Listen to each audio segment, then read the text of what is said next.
Looks like things are working so far. Bum, bum, bum. That is good. That is very good. I'm whispering a little bit. My wife's still sleeping and she's in the other room, so don't want to wake her up.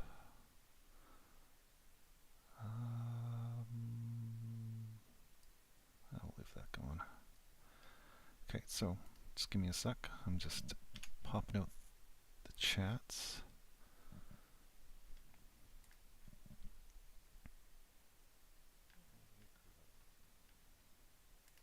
Bum, bum, bum, bum, bum. Chat, chat, chat. It's interesting how sometimes when I'm doing this, you still hear something. Whoa, what was that? Oh, there we go. On the from the game, that is, and sometimes you don't. But I'm just about done here.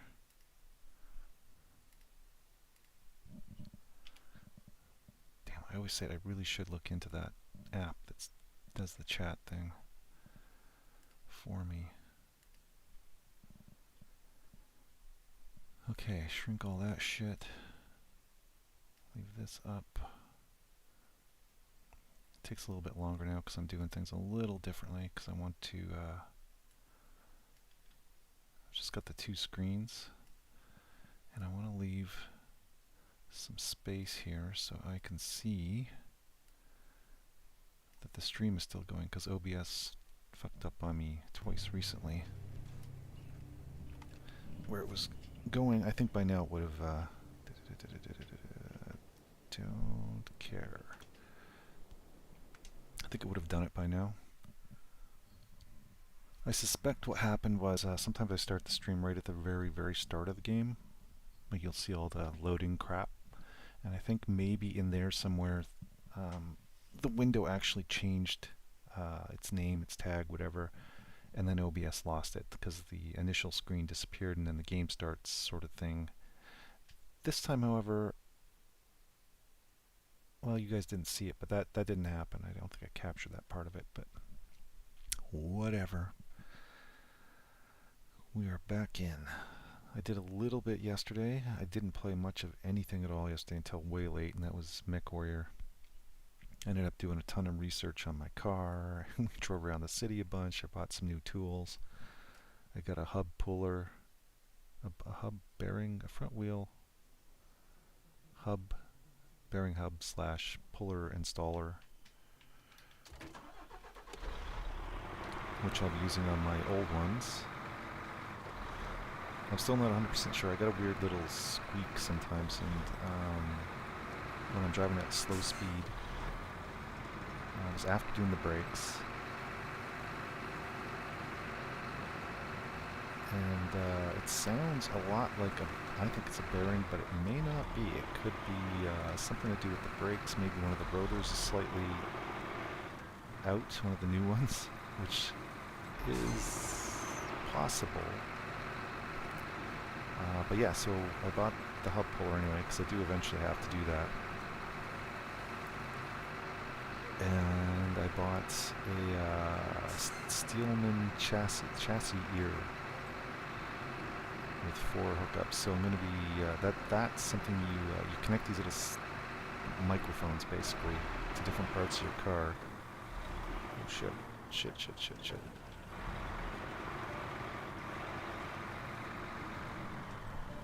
Been playing too much rally, dirt rally.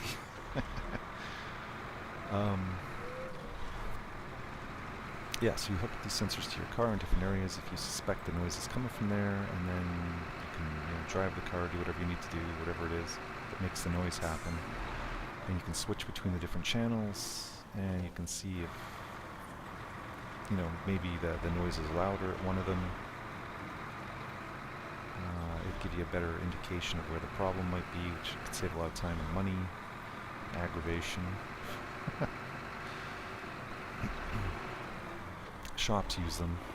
They have fancy ones. I didn't buy I bought a good one, but I didn't buy the top end one because I didn't really need that. The amount of times I'd be using it.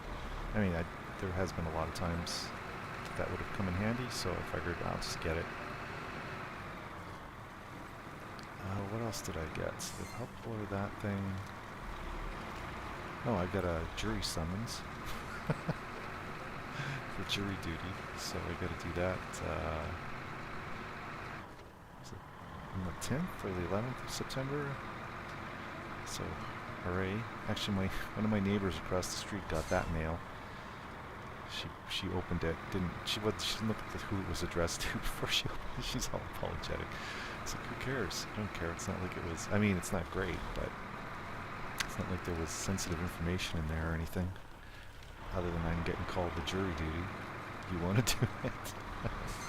Actually, I'm kind of looking forward to it. I screwed up. I had it last year too, about the same time. And I was kind of, because I've never been on.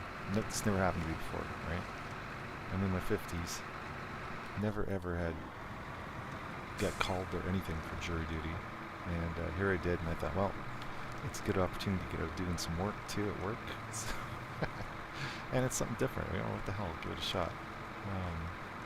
It seems my friends have had a lot more of it than me. One guy in the States, he got called to a grand jury. And he said it was not fun. It took weeks, and he said, yeah, it was pretty dry and boring. And, yeah, he didn't enjoy that. But I don't think we have anything. I don't think. Do we have any big cases going on up here right now? I mean, I don't know. I don't watch that stuff. I don't trust the courts anymore at all. I don't know if I ever did. If I did, I don't know.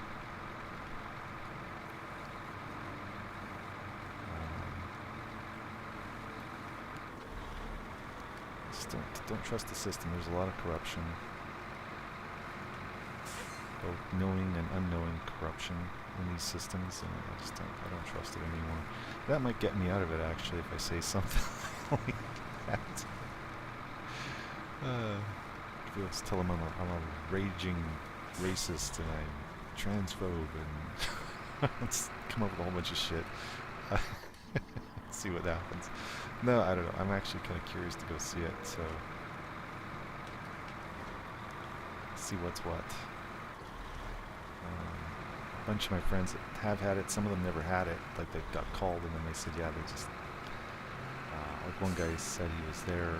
They were all lined up. They were getting ready to go, and the lawyers came out and said, yeah, don't worry. They just settled out of court. So after all that, you know, getting selected, and you have to go through a process where they make sure that you're someone they want on their jury. I think both sides get to question you. So there's a bunch of stuff, and then you come back again later for the actual court. But yeah, he said that happened. I think one of the other guys said that happened to him once or twice too. He was in the States. This other dude was in Canada, so I don't know. It sounds like there's a fairly good chance. And actually, I think my sister-in-law got called a few times too, and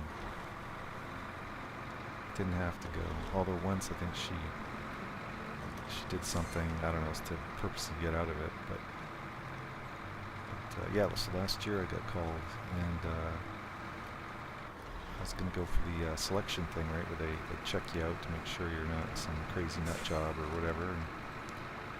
And it just blows me away. I didn't make a reminder in my calendar for it or anything. I think the day before I remembered, I was like, oh yeah, I gotta go jury duty tomorrow. And then I'm at work, and because I was gonna go into work and do some stuff and then head out.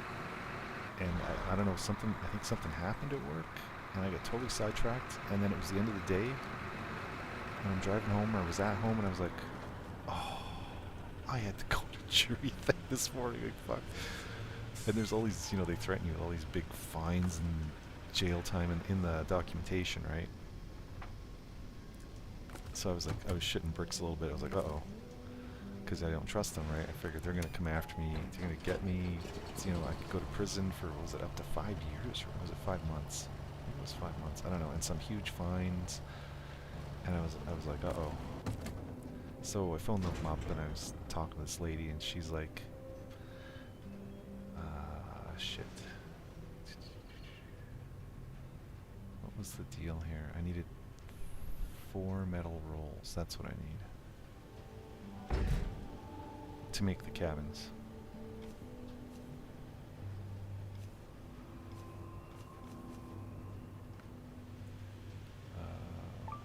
Oh, you need a metal beam to make the... Oh, okay. Craft that. Go back. Craft. So that gives me 3. I need 1 more. Great, so I'm going to have to... Oops. Make another of these. And another of these. Fuel and generator. 100. That's okay, I got a whole tank of gas right there I could use to fill it up next time. Okay, now we go here. I just need 4. How many's left in there? Yeah, 1. That figures. Okay. So yeah, she said, yeah, it was no big deal. She said they'll probably just send you out another one in October or something. That was last year. Never did happen. I thought, okay, they just forgot about me. She was like, yeah, nothing happens. This happens all the time, she said. They don't go after people with, you know, all those scary fines and huge jail times and stuff.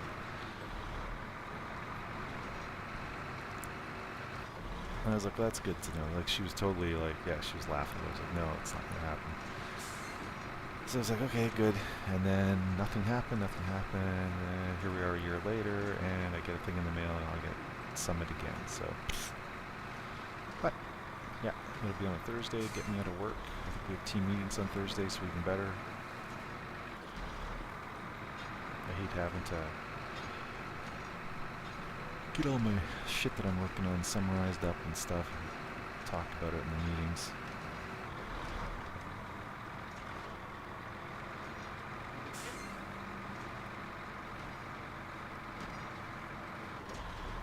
That'll be interesting. And yes, I'm going to make reminders all over the place this time so I don't forget.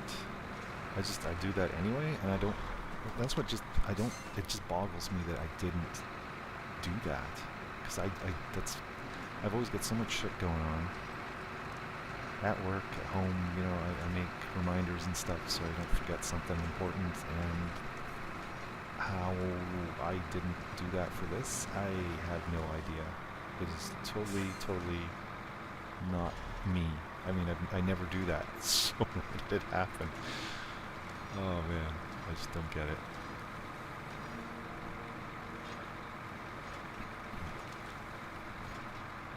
Kind of curious what the case is about.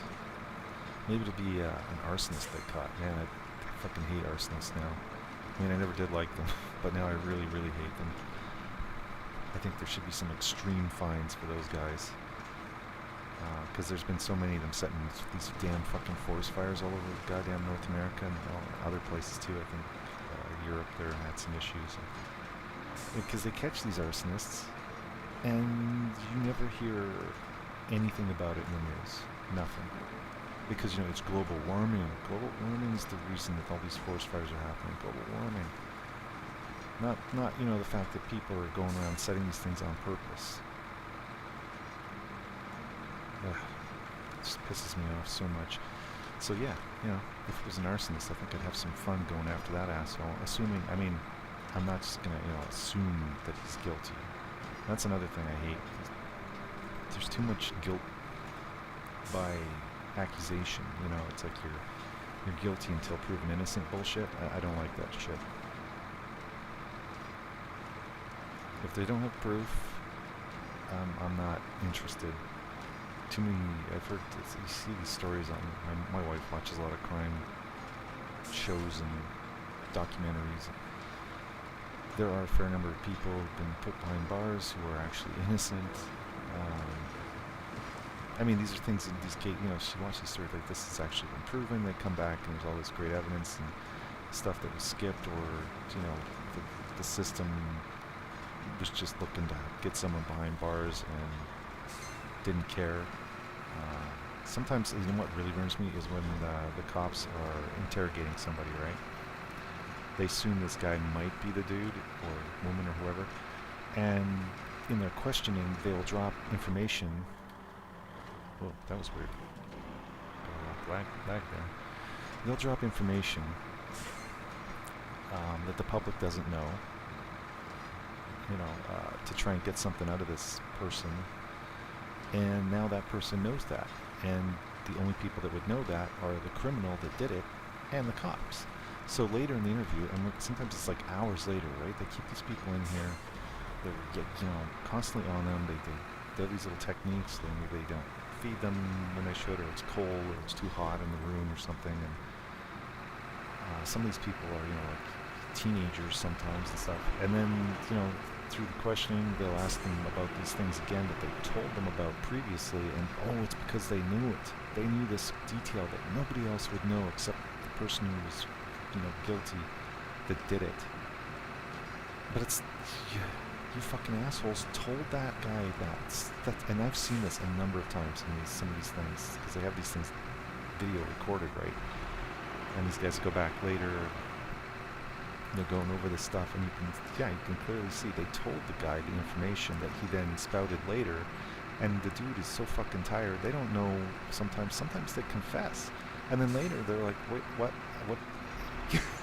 it burns me. I hate that shit. You're putting innocent people behind bars.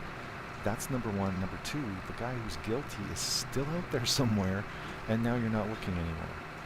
So they can do it again, maybe, because they've done it once, they can do it again. Like, it just pisses me off on so many levels. So yeah, if there's no evidence, if I'm not convinced, I'm not voting that the dude's guilty. But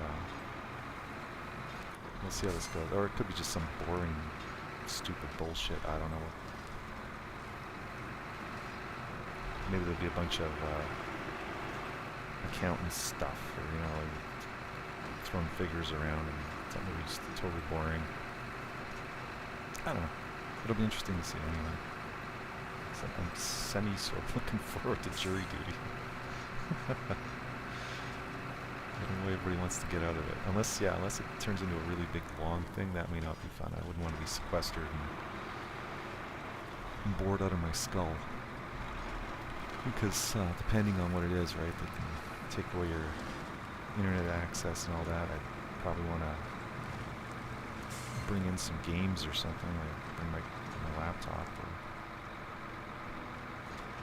sure, you can turn off the Wi-Fi and all that. I don't care, whatever, as long as I've got some games or something to keep me occupied, for hours on end. So, oops, turned off the wrong thing. Let's do repair. No biggie. I'm almost out of fuel too. Let's do that as well. Uh-oh. That's not good. Oops, should have went out wider there. Well, hopefully I've got some... I should have grabbed some fuel from that truck in the generator yard there. I was thinking this tank had fuel in it. Damn it. Well, whatever, it is what it is. Well, we might have another vehicle here somewhere that we can get some fuel from, or bring something out. Oh, here we go. Hello, my friend. Before we steal from you, do I actually have a tanker truck close by? I don't think he is. Oh, he is. Ha ha ha. Excellent. Where do I need to go? Back down the road. Actually, I can just go. Oh no, I can't get past this piece of shit. Actually, I could probably go around that. Oh, he's down here. I guess it's quicker to go down this way.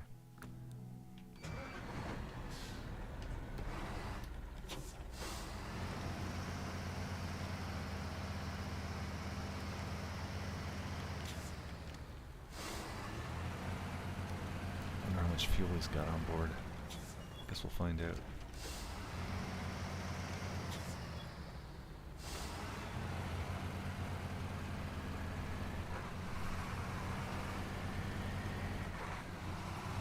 Because obviously I had him up here to refill somebody before. I think These guys carry 1,400 liters.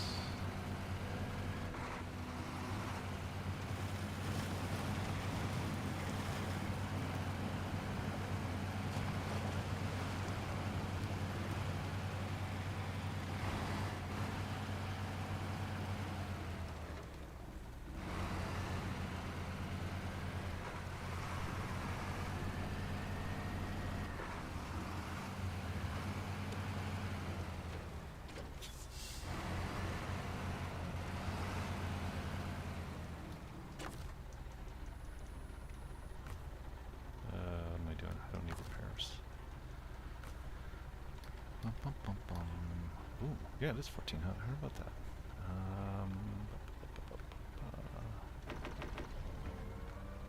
Where's your...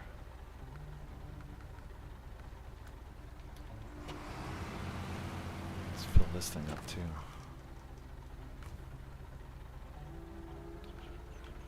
There we go. Still get a fair amount. Excellent. Okay, let's get you out of the way.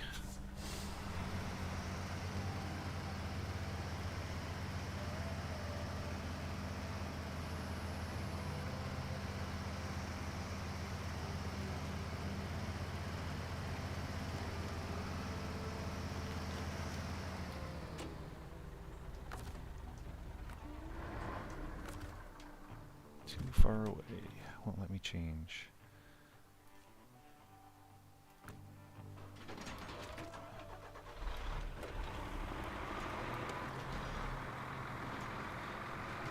Thanks for the fuel.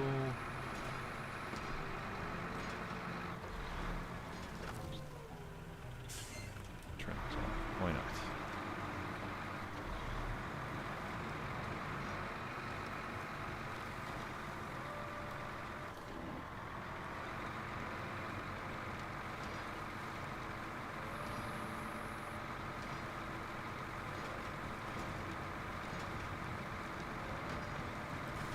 Right.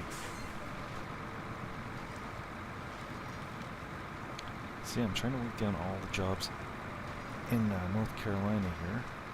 Season 12, Snowrunner.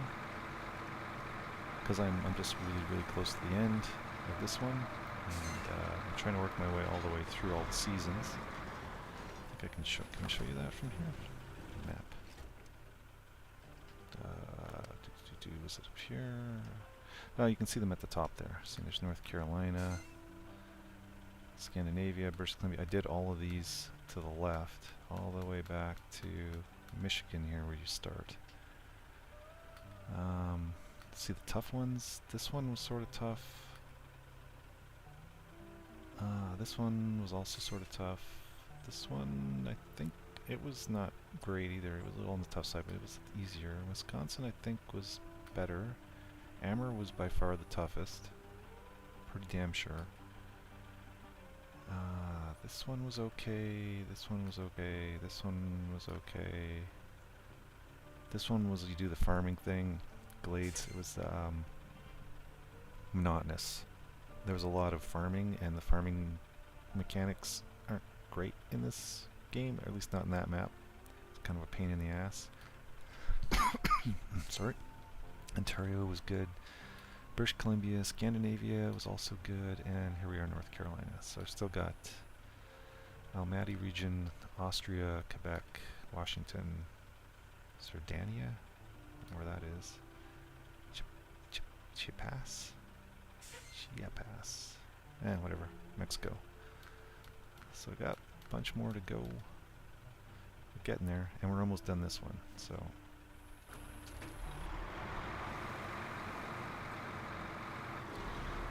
Let's get her going. I kind of prefer these ones where there's a lot of green. Some of the more snowy ones were, I don't know, it's too much white, too much monotone, not enough color.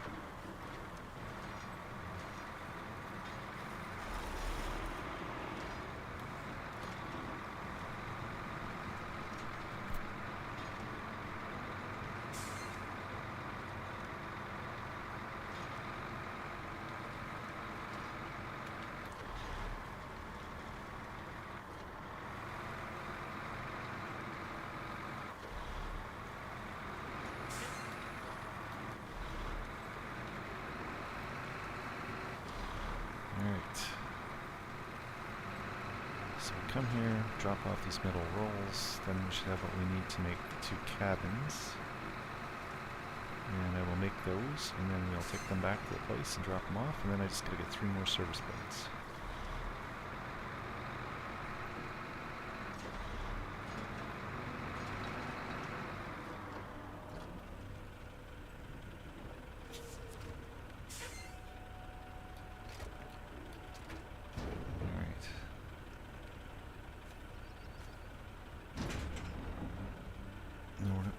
Dropping off. How do we,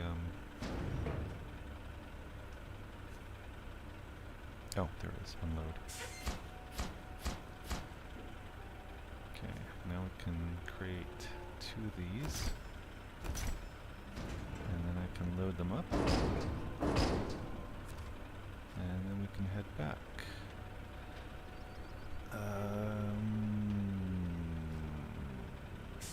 I'll try making this turn. Oops. I was thinking I could back it out, but I should be able to make it around here. It's a long trailer, but it should squirt itself around if I get stuck on the stuff there with it.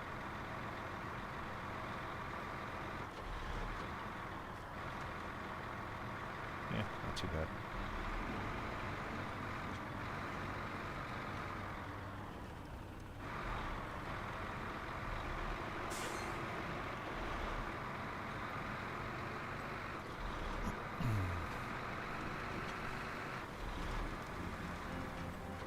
Gotta remember not to go too fast, because that'll start happening. Always at the turns, because you turn and the trailer keeps wanting to go straight, and it is not good. Push you right into that guardrail. Blow some tires off.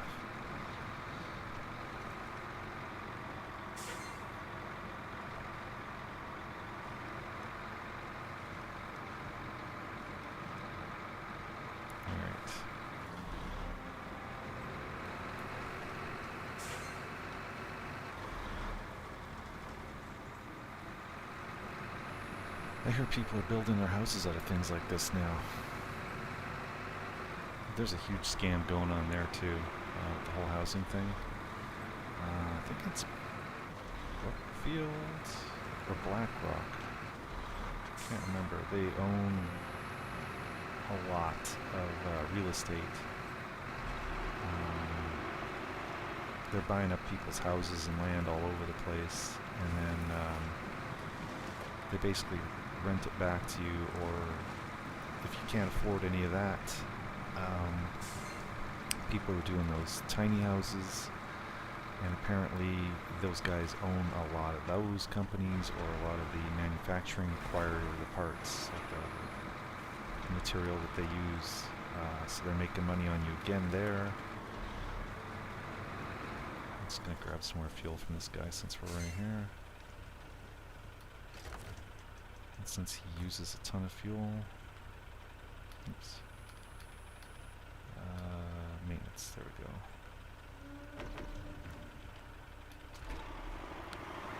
So the next thing I've heard people are doing is shipping those big metal shipping containers you see on trains and the backs of trucks and stuff. And building houses out of that. I mean, that's been a thing for a while now, but it's becoming more popular. I don't know. The assholes got you coming and going all the time. It's just, yeah, the organizations that should be policing this stuff have slowly over the last couple of decades been taken over by these assholes. So they control a lot of the gatekeepers. It's not good. That's why I'm really hoping Alberta here separates from Canada, and we might be able to actually make some changes. Of course, they'll never let us go because of that, and a number of reasons, other reasons, but okay. 3 service parts. Where can you get those from? Not there. Looks like I have to go up to the reactive zone.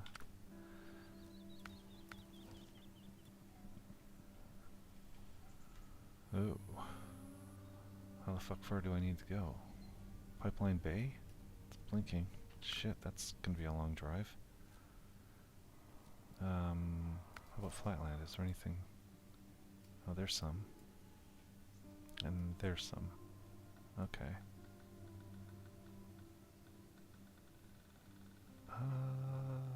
This might be good. There's 2 left. Shit. No, wait. Service spare parts. 1 left. So this guy's got 1. I need 3. That's not going to do me very good there. Now these guys make them.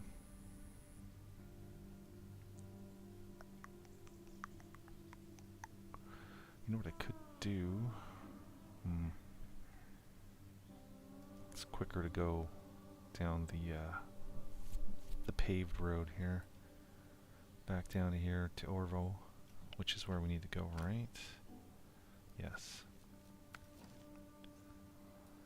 Then it is to go. I was thinking maybe come down this road and grab this one here, just to grab it, but it doesn't hurt to leave it there either. So,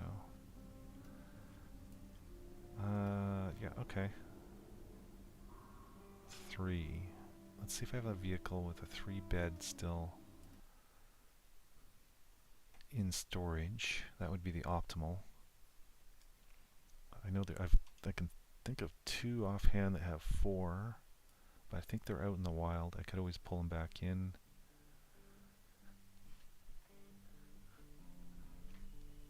Because doing a trailer, I have to go. I don't think there's a trailer store on this map. Oh, there might be. But trailers are a pain. Then you got to return them. Or a truck, I can just bounce back to the garage.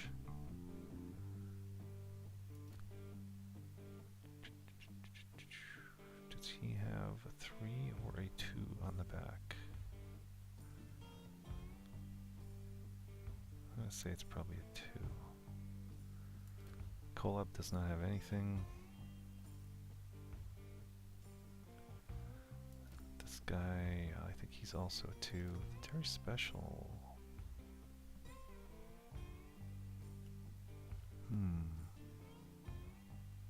No, he's probably a 2 as well. Oh yeah, I know what the other one was, and he's out.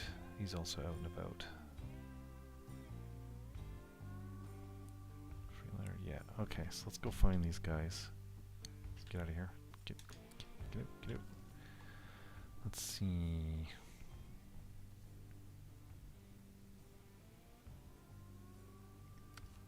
What's this thing?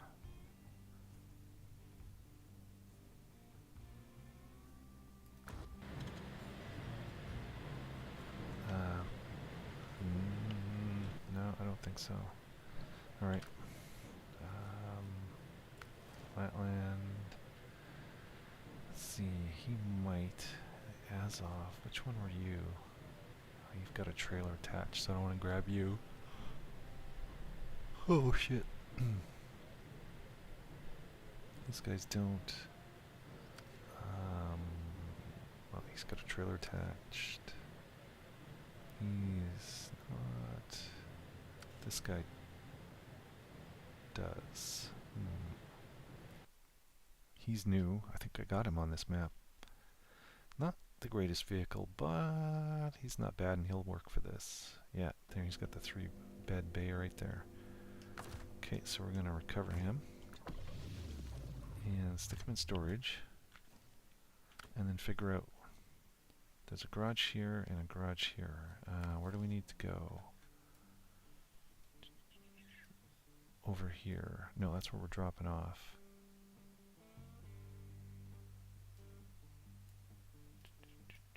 Actually, either side here works, but where do we get the stuff from? Was it in Flatlands? Yes. Okay, so we'll pop them here, drive around, grab the stuff, and back down.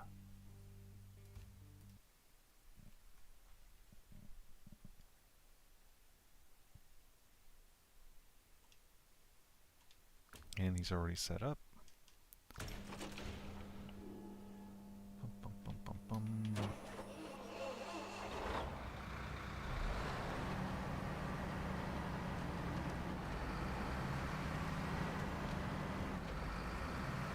always one of these articulated deals. There's pros and cons to these guys, but generally they're kind of a pain in the ass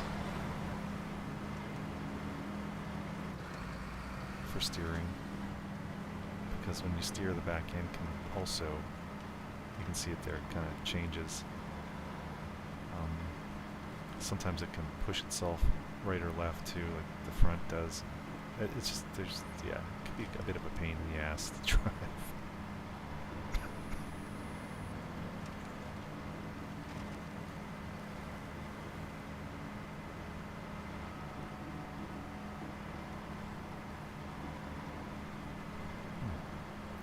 It's not the fastest vehicle, but given some of the steering characteristics and the big balloon tires, it's probably fine.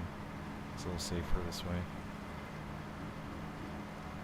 I see he's got supplies on the roof, which is nice. Getting a little added extra range. And I think, I recall his gas usage was pretty decent too. Or I guess it's diesel. I think everything in this game uses diesel.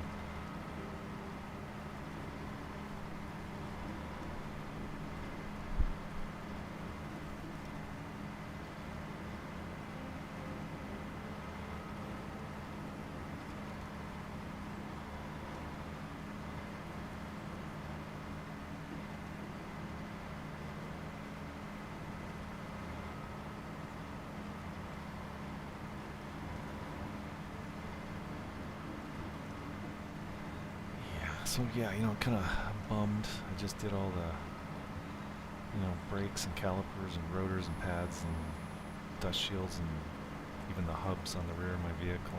Just, this summer, and now I've got this other weird noise coming from one of the wheels, which could be related to some of the new stuff. I mean, I've already found, like, one of the, because I'm trying to track this thing down, I discovered the rear bearing that I put on the passenger rear wheel had some play in it. Like, it was really loose going on, and it was, I didn't need a puller to pull it off when I took it off either. Just popped right off, no problemo. So, yeah, it's made by this company, FAG. Yeah, I know, FAG. It's European, and they're one of the best. So it was a little surprising that this thing is so out of tolerance. I mean, we're only talking like I don't know, maybe it's 0.5 millimeter or something, but it should be a lot tighter than that. All the other hubs that I put on were not easy to get on. They were very snug. But this thing, yeah, just pull it on and off, no problemo. Oh, he's got 4. Oh, right, yeah, he's a 4. I only need 3, so I'm going to take a 3. He's one of 2 vehicles that has 4 spots on him, which is nice. So he's probably going to get a fair amount of use.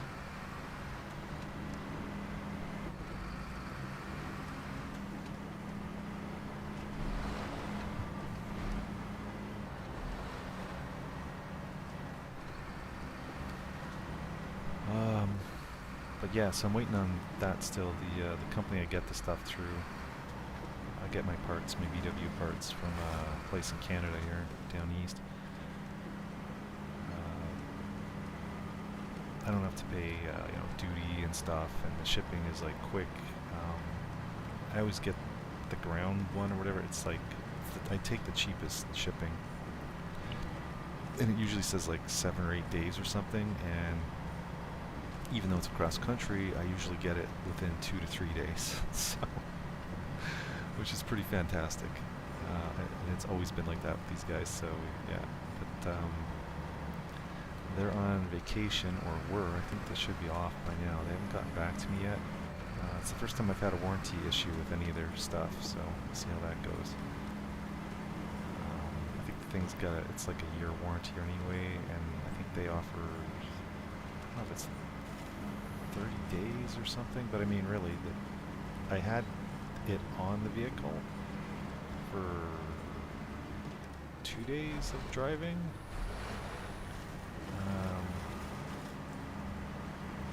which isn't much. That counted to about a week, because I go to work twice a week, so it's not that far either. But yeah, so I mean, I took the thing off. It looks like brand new. But I mean, it was torqued on there with the axle nuts, so there's that. But I mean, it's not like they can reuse it, but there's a quality issue with the. It's basically a defect in the part, so they'll probably take it back. And I already bought a new one and stuck it on there, and the play is 100% gone in that wheel, and that's great. Of course, that wasn't what was making the noise. I assumed it was, but it wasn't. I'm pretty sure it's one of the front wheels. But when I get this sound system thing, the chassis ear from Steelman, I'll check that out just to verify that it is one of the front wheels, and then I'll do a little more troubleshooting on that wheel, whatever it is, to see, is it the brakes, is it the hub? Hubs were replaced 10-ish years ago, maybe 14.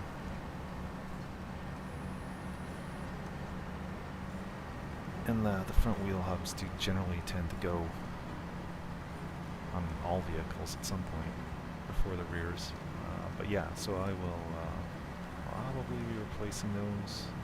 I got my old knuckles, steering knuckle.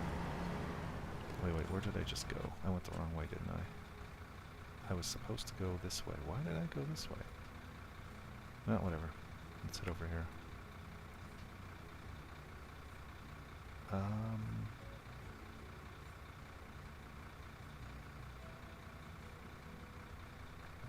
Yeah, actually, let's go this way. I was gonna say, it could actually be quicker now to go that way, but if I go this way, I could fill up. And that's kind of important. And then we'll head down here. Head out. Stupid moron.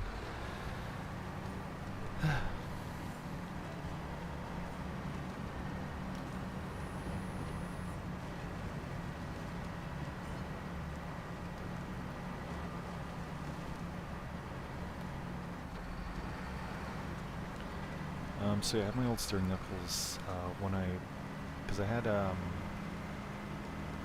hub bearing start to make some grindy noises, you know, when I was doing like 80 kilometers an hour around certain, I can't remember if it was turning right or left bends on the highway. You'd hear it and start to growl or something in the front end. That's a bearing going. So the bearings in the front are pressed into the steering knuckle. You need like a 6-ton press or something to do it. You gotta take the knuckle off. It's a pain in the ass. I don't have a 6-ton press, so and getting them in there now can be a little problematic, possibly. But what I did was, I think it was ECS, or maybe it was these German OEM guys. You can buy the steering knuckle with the hubs already in them, and that's what I did.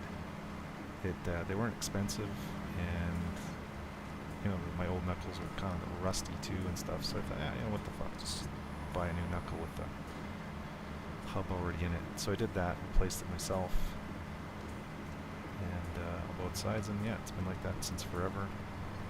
But they could be starting to go again, so I have my old knuckles. Instead of buying brand new ones again, I'm just going to get the hubs this time. It'll be way cheaper. And I bought this tool, which I can use to pull out the old hub and bearing and put in the new ones. From what I've seen, it seems fairly easy. But yeah, I've got to clean up the old knuckles too. I've got to get all the oil and dirt and rust and shit off of them, and then I'm going to have them sandblasted, cooked. The cooking gets rid of any, well, I guess water or anything that might be sitting in the metal, but it's mostly to get rid of all the oils. Cooks them off.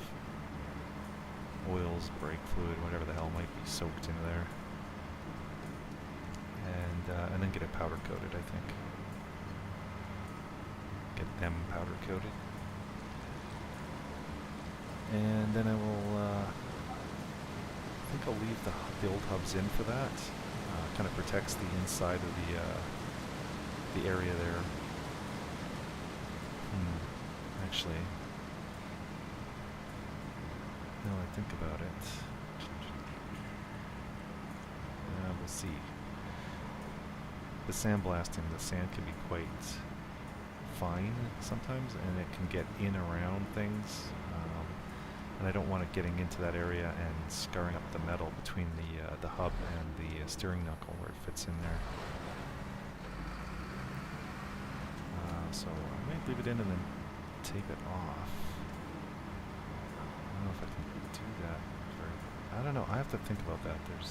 Well, I'll check with those guys too. They must have the place I'm thinking about bringing it to refurbishes old automotive parts. I just figured that sounded interesting to me because that's kind of what I'm doing here.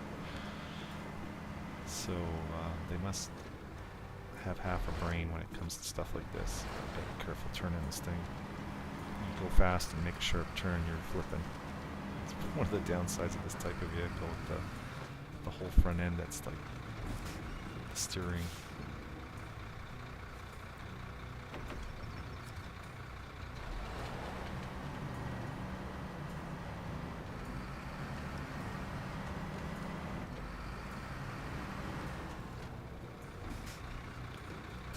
And then I've got some of my new calipers that I had on the front. I was kind of bummed out. I bought this G2 two-stage enamel caliper paint, mostly because I didn't want to take the calipers apart to get them powder coated, because I would have had to take all the pistons and everything, and they were brand new, and I didn't feel like doing that.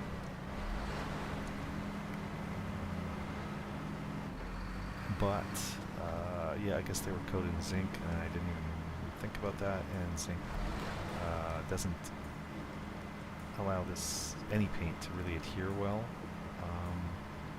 So yeah, I put this expensive paint on there, and then it's chipping off like really easy, and I'm like, this is annoyingly stupid.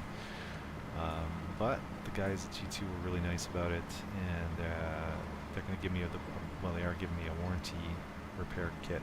So basically they're sending me some fresh paint to redo that. And they told me, yeah, they said it's probably because you have the zinc coating on there and it won't stick to zinc, so you gotta sandblast it anyway. So yeah, so I'm gonna take those off at some point here. That paint's still in the mail. It should be here probably next week, probably early next week.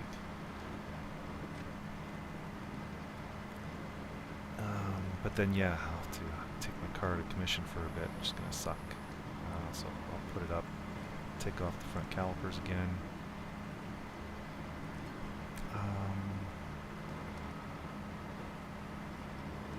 Well, I guess first I'm going to figure out where that squeaking noise is coming from. It's not really squeak, it's that like it's when you're going almost walking speed.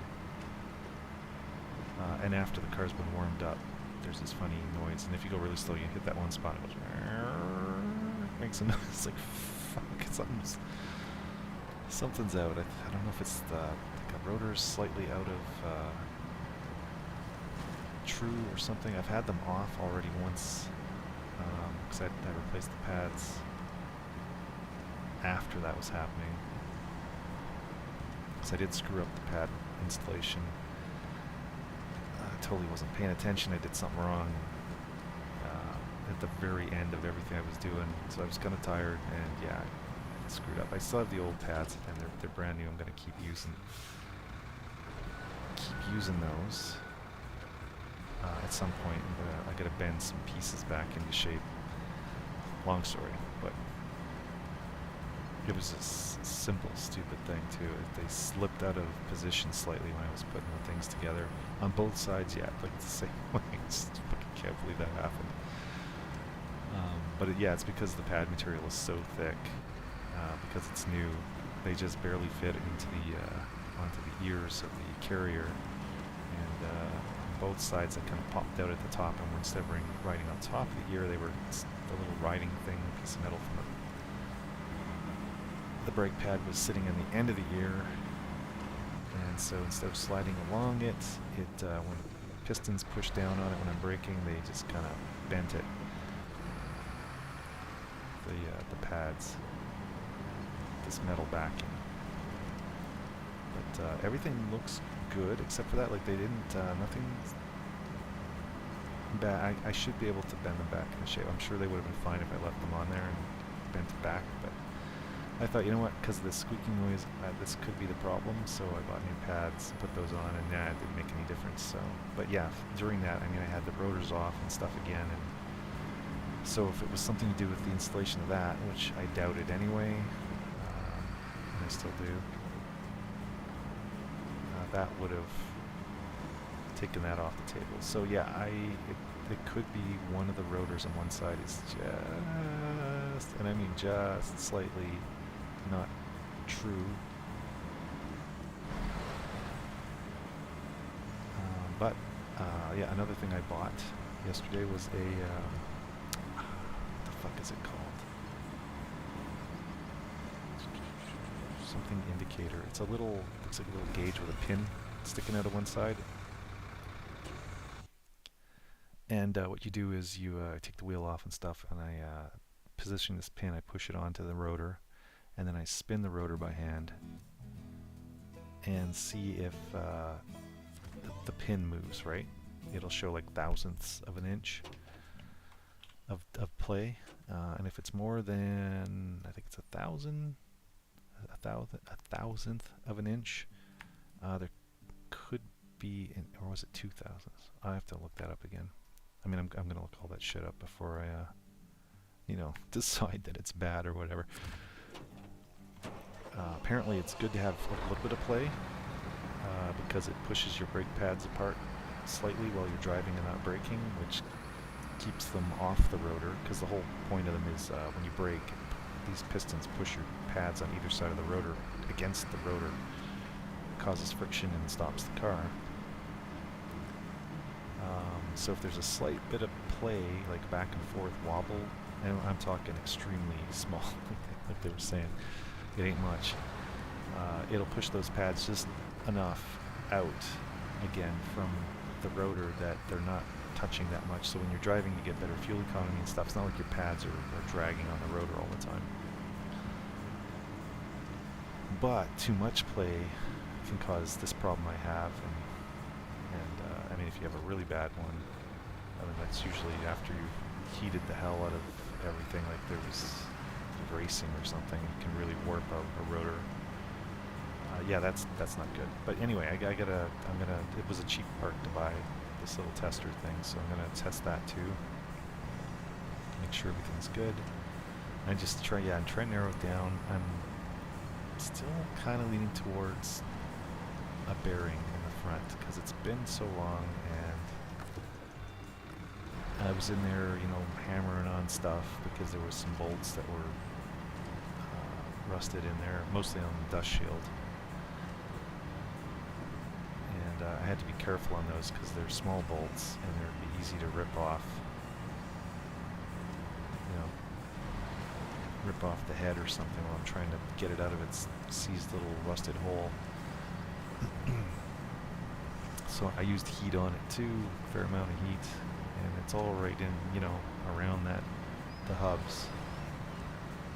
Although, well, I mean, it's possible. There's the knuckle is a big chunk of metal, so it can absorb a lot of heat. It takes a bit to warm it up, is what I'm getting at. So even though I had this super torch and I'm heating these things up,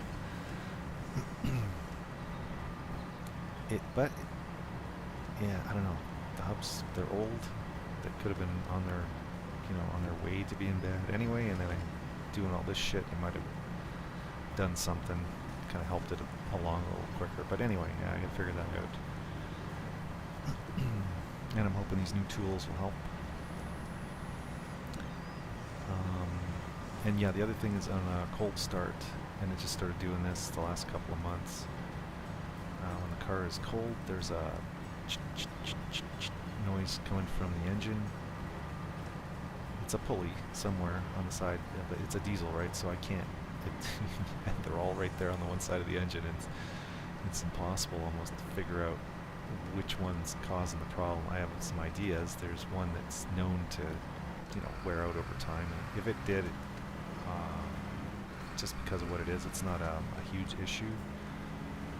It won't cause the car to stop working or break anything. But it should be replaced. But anyway, yeah, so I'm going to use that ear thing to try and figure that out. Actually, I'm not really sure how I'm going to... It's a tight spot to get into. And the noise goes away so fucking fast. It's like 20 or 30 seconds. after you start the car, the noise is gone from the engine there. Because whatever it is warmed up. I don't know. We will see. So I'm gonna get that done too. So many things to do. I gotta mow the lawn today. It was hot as fuck yesterday. Should be better today. It's gonna rain. Well, actually, I could probably do it tomorrow. Tomorrow night it's supposed to rain. Bum, bum, bum. Yay! There's gonna be a warehouse access here with this one. Huh. Alright. I gotta fix the barbecue. Actually. Oh.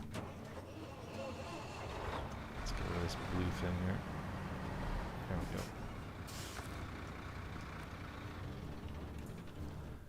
Yeah, fix the barbecue. The sparkers aren't working as well as they should. So I'm gonna take it apart, and I think I did once a couple years ago. I had the same issue. I took them apart and cleaned them up, and that worked. But it's been a couple more years. I'm assuming these things are probably in bad shape. So I will probably replace them.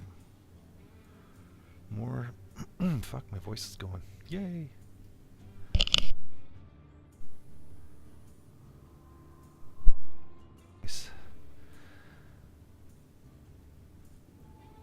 Two spots, spare parts for them.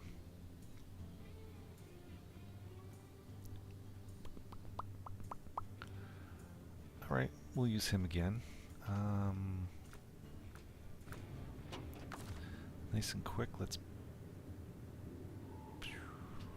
think about this. Is it quicker to drive back flatland?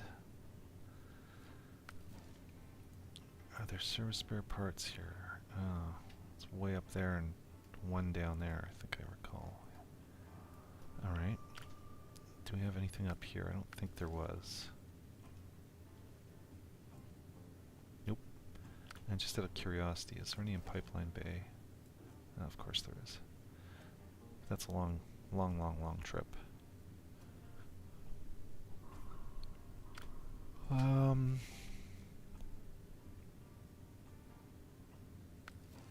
Flatland, right? Yes. Okay, I bounce him back to the garage. We can get that stuff and do the same thing.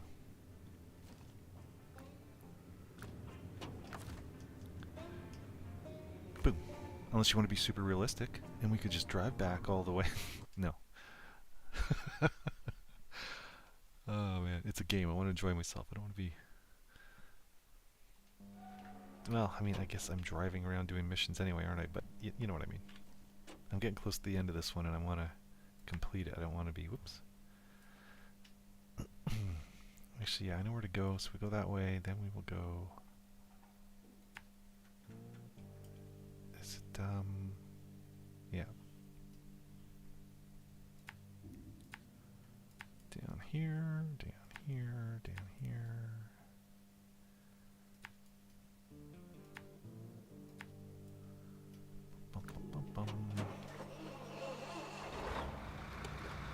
Let's turn on the blinkers.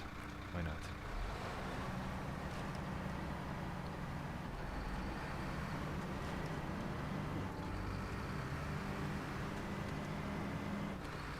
Yeah, the barbecue. Gotta take that apart. Probably clean it anyway. I'm not crazy about this. I don't know. We had a Vermont Castings one, which was really good. And then, I can't remember why. I think it was... We got rid of that one, and we got a Napoleon one, which is also really good. But, why does that matter? I don't know. Oh, so I replaced... Or yeah, I did the work on it already once. Gotta take the... Oh, and yeah, so there's the drip tray underneath. There's a big pan underneath the main burn area where all the drippings kind of get caught, and they're directed into a little hole where there's a drip pan underneath. And over time, like almost almost every other barbecue, I need to clean that off, that big pan, because we've had it catch fire a few times, and it doesn't take much. I don't know, it needs like a steeper angle down to that hole. It's just nuts. You get this sludge on top, greasy crap that falls down from above, right? And I mean, the cat liked it. It was always, every time I was cleaning it on the lawn there or whatever, he's like, get. He's always coming over trying to lick it. Like, it tastes good. It's like, it's probably not good for you. But yeah, it's annoying. I mean, the first time it happened, we had the family over, which we never entertain here, ever. I think it was like the first or the second time we've ever done it. And we're inside, and I look out, and the fucking barbecue's on fire. I couldn't get the lid open because there was a piece we bought that you stick in behind the lid underneath, piece of metal. It's like a wind deflector, because if it's windy, it's just annoying. It blows the flames out almost. So they had this thing, and I bought that, and it works, it works fine, but with the heat it expanded and I couldn't get the lid open, so that kind of blew. So we had it off and stuff. I had to let it burn out a little bit. It didn't damage anything, but it was kind of, annoying, semi-embarrassing. Everybody's over. Oh, hey, look, your barbecue's on fire. Oh, well, that's great. That's never happened before. Shit. And since then, yeah, it's been a few times, so, yeah. Maybe 2 more times after that, so we've,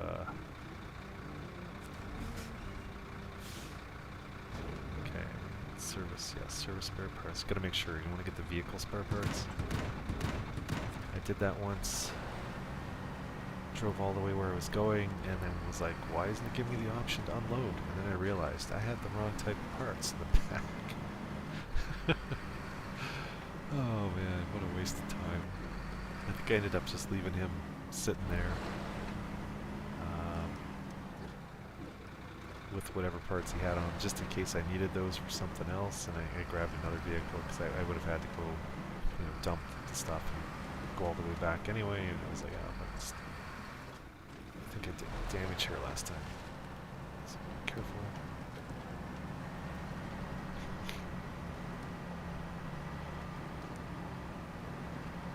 But yeah, so you gotta be careful about that. You know what's weird is part of me looks forward to actually doing that work on the car and the barbecue and stuff. It's kind of it's a pain in the ass. Let's put it that way, to do these things. Sometimes more than others, right? You think, oh, you're just changing the brakes, no big deal. You get in there and then you end up spending 2 or 3 days trying to get a bolt off, or a couple of bolts that are just seized, like. And you got to be careful. What's the thing? Like, I could just force it, but I've had where a bolt head. We're talking these big bolt heads would just break right off, and then you've still got the bolt part in the hole with no head now to take it off. Let's just double check that we're going the right way. Of course, I went the wrong fucking way. Again, why do I keep doing this? Alright, you.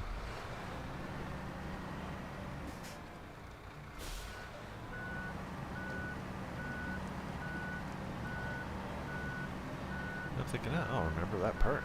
Been down here enough. Don't need a blue marker to tell me where to go.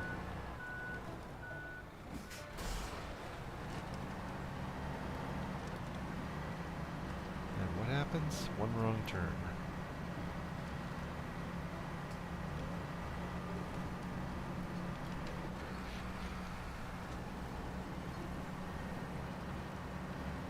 Don't make me turn on the diff lock. Shit, come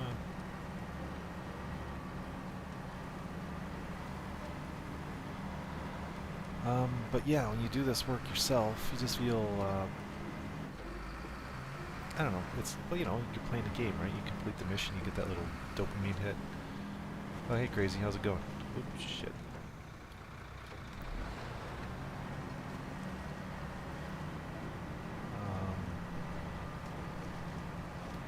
And yeah, when you're doing your own thing on your own vehicles and or whatever, I mean, I fixed the fridge, the stove, the water softener. I don't think I ever had to do the furnace. Well, maybe. Uh, the humidifier, the cars. I mean, I've done tons of shit. Got lots of tools along the way. And it's not brain surgery a lot of the time. I mean, I know some people I know and personally I wouldn't recommend doing any work themselves because sometimes they do things that's like, what the fuck are you doing? Or they take shortcuts, sometimes dangerous shortcuts. But yeah, I don't know. But I mean, I think most people are capable of doing their own stuff. Of course, they don't want you to do that. They're actually talking about making car repairs and owning tools to do car repairs illegal in some states. In the States. That's crazy. That is fucking crazy. Of course, I just heard the other day too. They're working on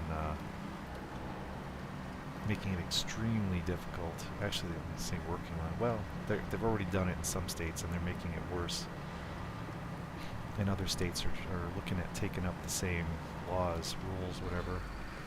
So basically, if you own an older car, I don't know if it was 2009 or 2015 or something, or older, you're gonna have to start paying a whole lot extra stupid fees and bullshit, and just to keep it, even though it could be perfect shape, runs perfect and everything. It used to be anything older than a certain age would be considered like a collectible or was an antique thing, and you get certain allowances for that, and they've removed that or made it a lot more strict. So it has to be like show cars and things that you only take out like maybe once a week or to shows and things. Like they're really locking down on people using older vehicles. They want you to buy the new stuff that is total crap. I saw another video the other day. I haven't seen tons of videos on this stuff, but mechanic had a GM with a Duramax diesel. I think it had 300 miles on it, and the transmission broke. That's fucking crazy. Transmission issues, just in general across the board with all like 2026 cars, actually even go back to the 2020s here, but it's just worse over time. They're just so bad. But yes, in this case, there's a gear in there, and I guess this transmission is used by both Ford and GM. It's the exact same transmission. On their parts thing, they have a slightly different name, but it's apparently the exact same transmission. Okay, wait. I just go too fast here. Yeah. Flip this sucker over.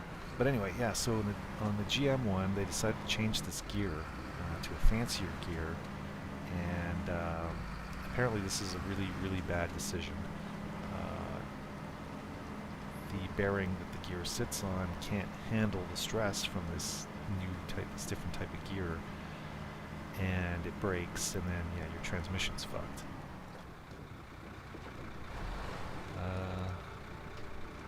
Yeah, I'm kind of whispering a little bit. It's because my wife's sleeping in the other room. So it's still early here. It's 7:30 now. She might be up. I started about 5.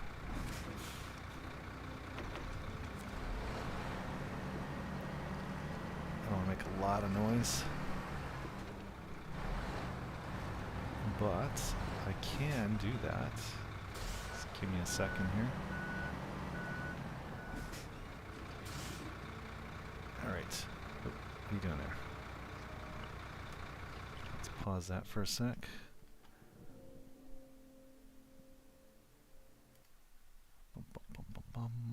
Oh, OBS has it cranked. Alright, let's go to...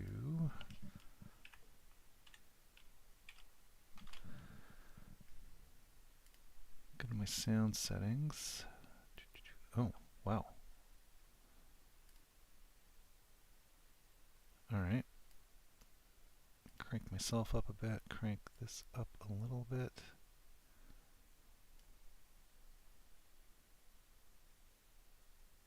Is there an... oh, there is a... Oh, whatever. Let's see if that's any better.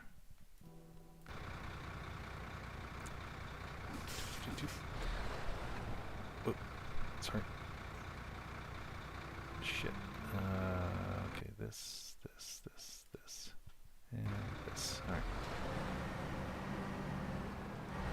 Yeah, I've got them cranked on OBS. The game isn't cranked, but the mic is. And I just turned up the mic a little bit. It was at like 94%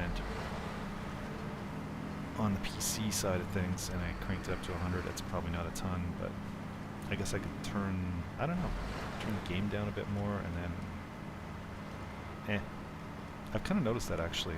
It's not the loudest. Well, yeah, I don't know. Sometimes it is and sometimes it isn't, but usually it isn't. I'll have to look. Come on, Linux, there's more options than you get on Windows, which is kind of nice.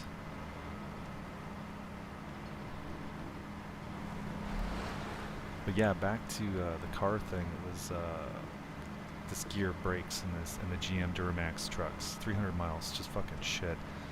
And the guy was laughing because he said the fix was to buy the Ford part for the GM transmission. It's just the gear that the transmission. Can't remember the brand of the transmission, but it's the exact same transmission, both vehicles for their Duramax or their diesels. And yeah, the fix was to buy the Ford gear. But yeah, I don't know. The new cars are just so crap these days. It's scary when you look online and watch the videos.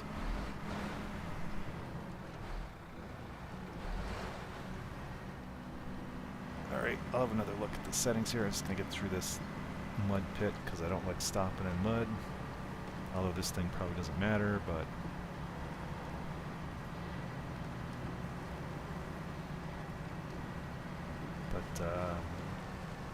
come on. Yeah, I tell people keep your vehicle going as long as you freaking can, because it's these new cars are total crap. They're just total crap. And on top of that, there's all the tracking and control shit, and you can't do a lot of the work yourself anymore. Everything's got a computer attached to it, and a lot of the even the garage guys are bitching because these cars are such a huge pain in the ass to repair now, like just simple jobs. I was saying the other day, there was a dude in his video, and I can't remember what the fuck brand of vehicle it was. It was a car, and he had to remove the front bumper, like the whole front piece basically, and I think one of the fenders on the side to get at the fucking the spout where you add windshield washer fluid.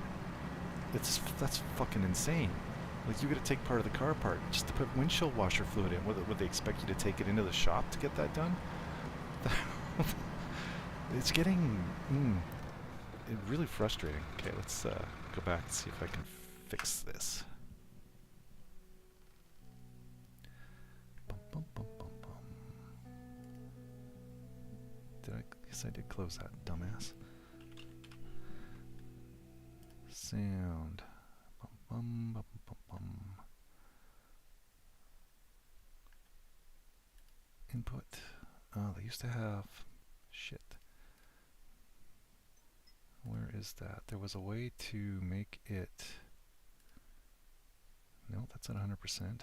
You could, like, overdrive it.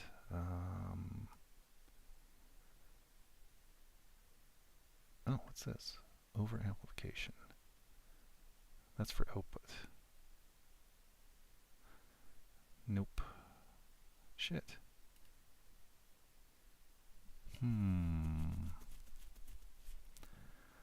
Alright, back to OBS. Okay, maybe there's another option in here. Property filters. This is on. What is this? Enable monitoring. Oh, okay.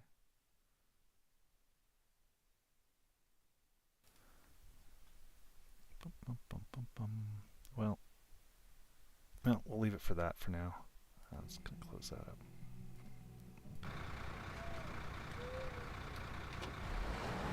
Yeah, my car's it's a 2001 VW Golf diesel that I bought in 2001. Actually, as of June this year, it's 25 years old, so I think that technically makes it an antique. Fuck, I feel old.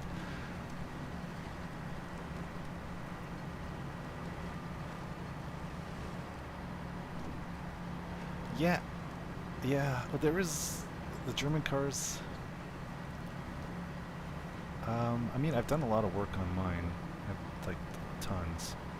As things break, I replace them with better parts. So like my turbo blew after a shit repair job at a shop actually.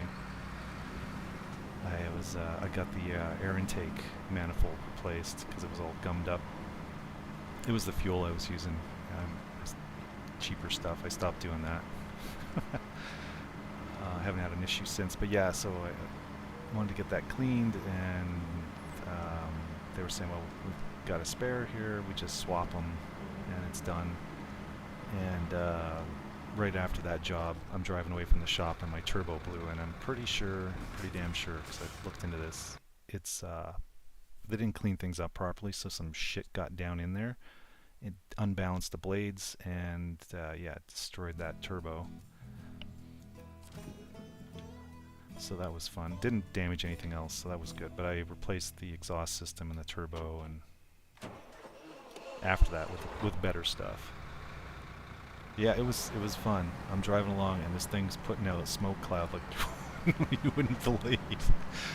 I limped it home, trying not to use the turbo at all, like not giving it, you know, accelerating very slowly. I was in the shoulder. It was on a highway. Or the freeway here, I guess. And, oop, I gotta make sure I'm going in the right direction. I'm talking and shit, not paying attention. Yes, I am going the right way. So I'm gonna come up here. And, yeah, it was basically the bearing. Can I get to that from this side? Maybe not. I may have to go around. Wait a minute, wasn't there another one here somewhere? Over here. Oh, and of course it's on the other side. Okay, well, whatever. Let's do this one first.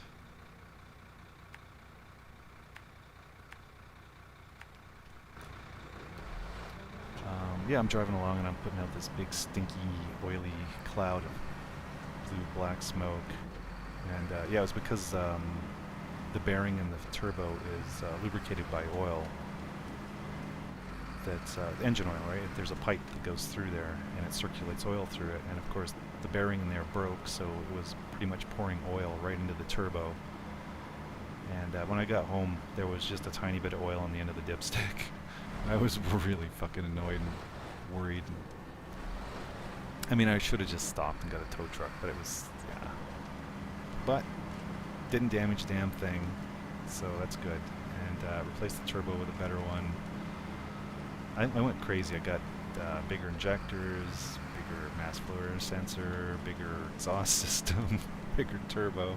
I still get the exact same fuel mileage, so it's about 60 miles per gallon on the highway and 43, 44 in the city. But it's more robust, more powerful. Like I doubled the horsepower on the things. And it's better than it was when I bought it, so I'm going to try going this way. This guy for sure will run his face into the ground there and take damage if I go that way.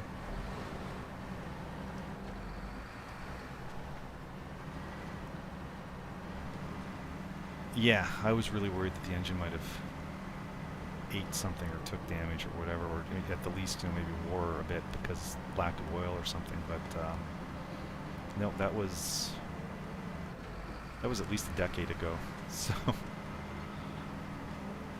no issues at all. Thing doesn't even burn oil, 25 years old. Of course it's a diesel, so I mean you're getting oil on both sides of the pistons that keep, that's why they last so long.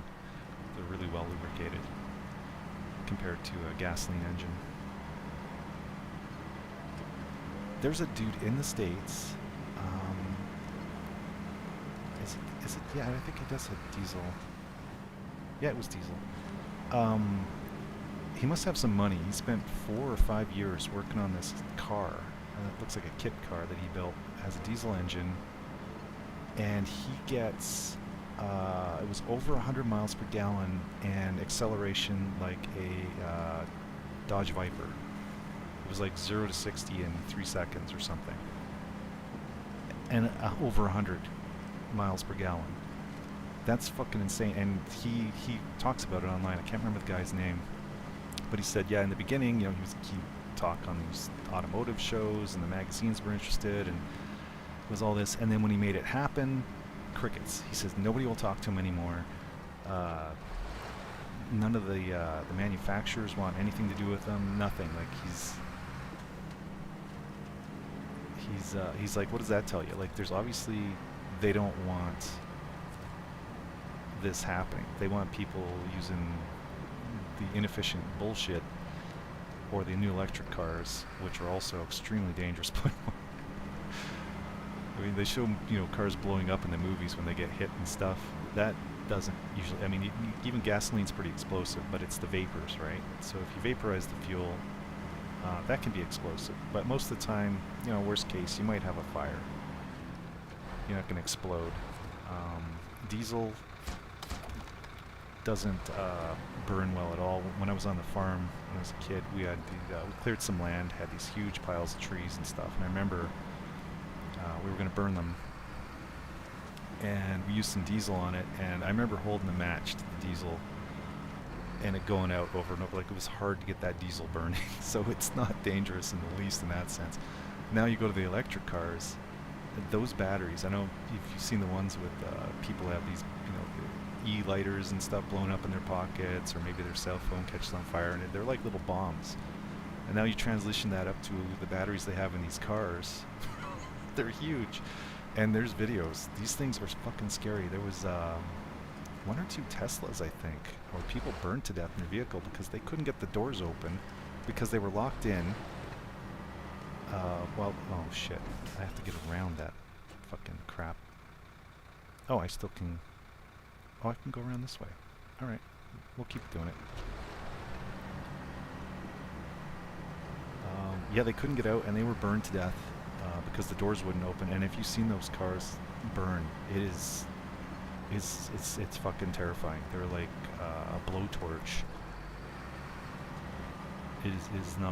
They are not safe. Not to mention the range issues and the fact you're giving money to these assholes. And electricity isn't cheap. There's just so many things wrong with it. On the lithium batteries, they get a lot of their lithium from these countries that a lot of them use slave labor, and then there's the processing of it. I know there's videos of these giant lakes in China that are just copper and green and whatever colored from processing lithium. Like, how is that more environmentally sound than, say, digging up or sucking some fuel out of the ground? You know what I mean? You dig a hole in the ground, will be one little pipe, or you could dig a giant mine and use slave labor and then process it. And yeah, tailings ponds have, or whatever, not tailings. Yeah, let's go this way. It's crazy. It's just crazy. People, when you look into it, it is we're being sold a lie. And then they're pushing this shit on us by making it so it's more difficult to own an older vehicle. They've even been, there's stories of these big junkyards being set on fire, destroying parts, basically, is what the gist of it is. And you can't even get a lot of parts for older vehicles. They're stopping making them. It's just, everything they're doing is geared towards getting us into these new vehicles that are super expensive to they're super expensive to buy, super expensive to maintain, very impractical, break all the time, overly complicated. I want nothing to do with it. Just fucking nothing. I'm gonna try and keep this thing going as long as I can. If somebody hits me, and I'm gonna be so fucking angry.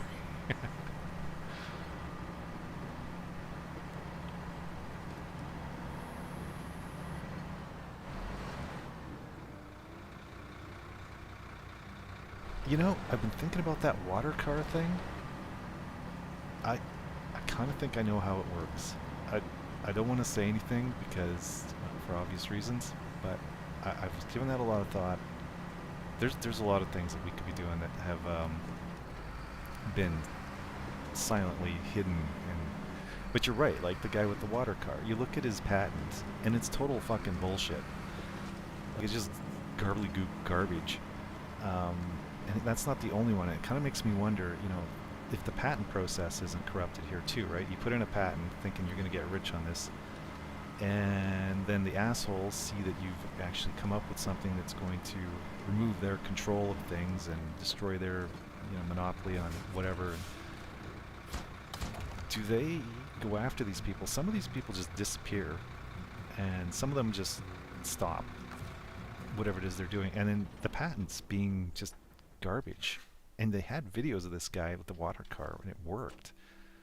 So, what the hell's going on? I'm thinking they changed the patent, and they made this guy shut the fuck up. I can't remember if he was one of the ones that disappeared or not, or if they just shut him up, and then the family never talks either, which is interesting. And that's just one thing. There's nuclear reactors, right? Actually, it's kind of funny because this map here is about setting up nuclear reactors on this particular North Carolina here. No, get out of there.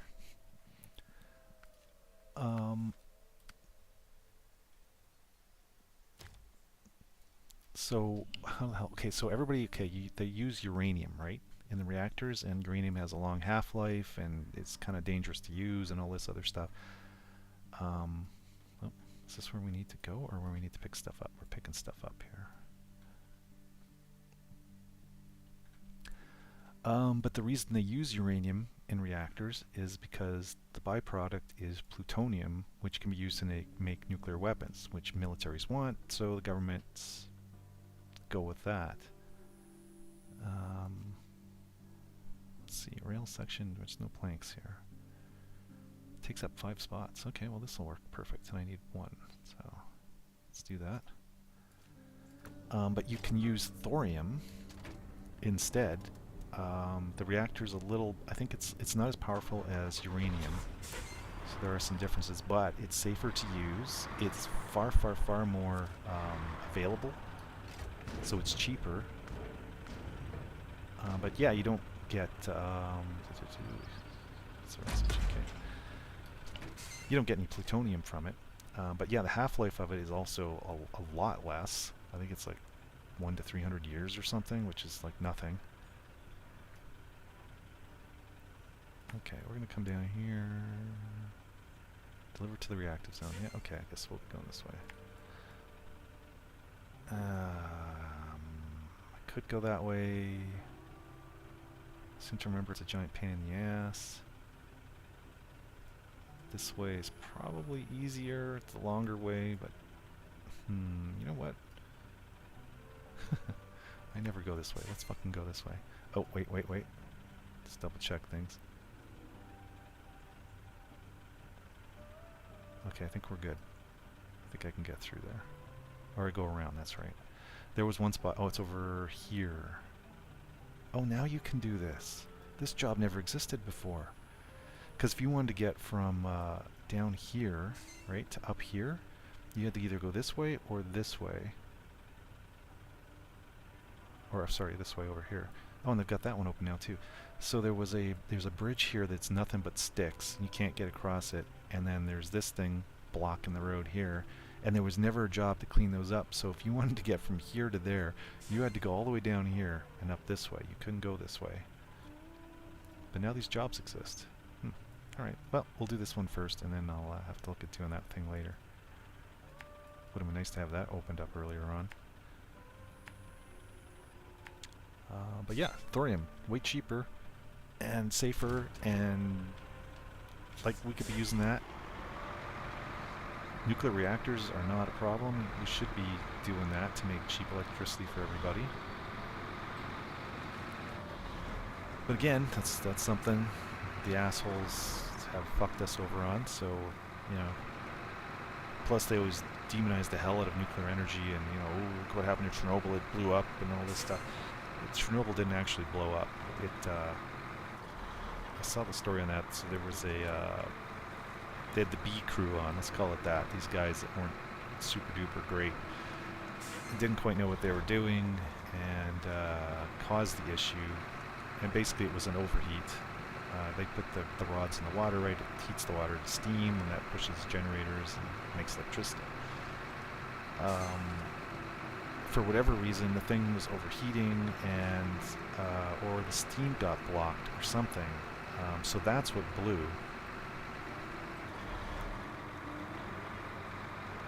And yeah, so they did get some radiation coming out of that and stuff. I'm kind of wondering if Chernobyl isn't as radioactive as they claim too, because there's if you look at Hiroshima and Nagasaki in Japan that were bombed, they're freaking gardens. It's unbelievable. There's people living there. There's no radiation. They were talking, it'll be like 1,000 years before anybody can live there. And you should see what they did with those cities. It is unbelievable. They look fantastic. They're just gardens. They got plants everywhere. Lots of cherry trees and stuff. But yeah, they're just incredibly nice places. And yeah, they're safe as fucking can be. So I think there's been some misinformation around this whole nuclear stuff too. And again, I think that's because it's a good source of energy, and they don't want us being too independent. But yeah, I'm kind of curious about that water thing. I'm thinking about that a bit. I have some ideas. Of course, it takes like I want to make a wood gasifier as well at some point, and I've seen a couple of ways to make that thing run way more efficiently than anybody's done it. And yeah, I don't want to say again because I don't want to have anybody knocking on my door or whatever. I don't know if that would actually happen, but I can tell you this much: if I figure it out, I'm gonna figure my way around the patent deal. I'm not interested in making the money. It'd be nice, but I'm more interested in fucking these guys. So if I can get the plans out so people can just do it themselves, that would be great. But you still have to put in a patent, right? Because the assholes will come along and put in the patent and then fuck everybody over. Say, well, you can't do that, or you gotta pay us. Or the Rothschilds are really bad for that. It's I can't remember. There's a term for that. They tried to do it to Steam, the game platform there. They said they put in this really general patent saying that kind of covers what they do with their offering these games to everybody. Wait, this doesn't feel right. Am I? Oh, it's because I'm not used to going this way, that's why.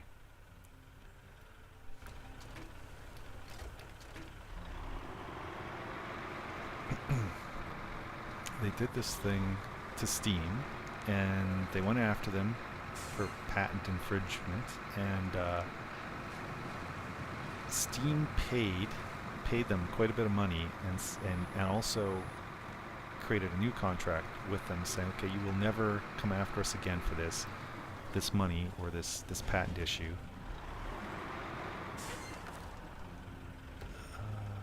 Repair. And so yeah, they basically paid off the Rothschilds here and said, okay, fine, whatever.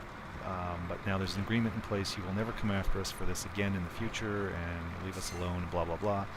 And then, I don't know what it was, like 5 years later or something, they did it to them again. And because they're stupid.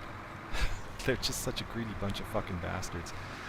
And so the guy that owns Steam said, you said you wouldn't do this, and you broke this contract, so now they can go after them, and they are. And they were like, oh, but sorry, we made a mistake. We didn't mean to do that. We're removing our claim on you and stuff. And they're like, no, too late. You did it. You said you wouldn't do it. So now we're going to go after you. And the part that people are loving is that usually when they do this, right, these Rothschild guys, they make these little shell companies, little sub-companies that make these claims, and it's kind of protection, right? So if something goes sideways, it's that company's fault, and they can just like remove the company or it goes bankrupt or whatever the hell. And no harm done. They don't have to, pay any huge fees or anything like this. But this time, uh, what's his name there? The head Rockefeller or Rothschild guy is directly involved in that patent dispute, so they can go after him directly. And although this never happens, they can go after the law firm as well. And they're usually exempt from this stuff, but because they were named as because they're greedy fucks too, right? They got their name in there as well. They wanted some of this money. And so that puts them in the targets as well. So Steam could technically go after both of them big time hardcore. And people are just like loving it because it's just fucking awesome. Because these guys are just con artists, dickholes. And yeah, I hope they do. But yeah, for the H2O thing or anything you come up with, you gotta watch that patent crap, because that's some of the sneaky bullshit they do to screw people. Not just the guys coming up with these great ideas, but anybody else who might be able to use them or get at that information. It's gone, it disappears. It's annoying. It's funny too, it's kind of leads into the censorship deal, where they're censoring everybody on everything that they don't want people to know, right? And people kind of look at it as, it's the guy doing the talking that's being censored, or whoever it is who's putting out the information. And that's true, but it's only 50% of the censorship. The other side of that is they're censoring that information from everybody. So if I'm saying something and they don't want people to hear it, they'll censor me, whatever. And that sucks for me, but it also sucks for anybody who might want to hear the information or who might be helped by the information. So they're censoring them as well from getting at the information. And people never see it that way. You could say the same thing with the tariffs that are going on all the time. It's like, oh, okay, Trump put a tariff on Canada. So right away you think, oh, well, poor Canada, they're, tariffs, blah, blah, blah. But what it is, when a country puts tariffs on another country's products, what they're doing is charging their own people more to buy those products from another country. So in essence, when Trump puts a 50% tariff on something on Canada, that just means people in the States who buy those products end up paying 50% more. So it's like, but a lot of people don't see that. They just think it's Canada that's paying more, but it's not. It's them. I mean, that's the way they always put it out there. Is it's hurting whatever, but it's actually the businesses that are getting hurt. So like in this case, like Canadian businesses are losing customers because the people in the States who would buy their products might be going like, well, I'm not going to buy from them because it's costing too much, so I'm going to buy from somebody else. And then so that's bad. And that's I'm just using the Canada States thing as an example. I don't care a whole. Well, I know why Trump's doing it. But I'm very pro free trade, so no tariffs at all on either side. But I mean, Canada has massive tariffs on some states' products, especially dairy. We're talking like 240% in some cases on dairy products from the States, and that's been in place for a while. And there's a whole cartel of dairy is a big industry, and they have a huge lobby in Ottawa here, and they got this stuff put in place to protect themselves and to make more money, and it's bullshit. And I mean, I don't like it. We should be dropping that shit. If they can't survive on their own, fuck them. Oop, I don't want to go that way. That way is bad. This way is better. But that's part of the reason why Trump is bringing in tariffs against us, is because of shit like that that's been going on. Of course, the media won't talk about that crap. They're just going on about what Trump's doing. But there's always more to the story, and yeah. I'm not actually as much of a Trump fan as I was either, and not because of this tariff thing. There's some other stuff that's been done that's kind of leads me to believe that he's working for the other side, at least somewhat. It's the same with our own. There's a lot of controlled opposition. Turn that off. Like our own premier here. She was... I live in Alberta, and we're looking at separating from Canada, and there is a mechanism in place to do that, according to the rules.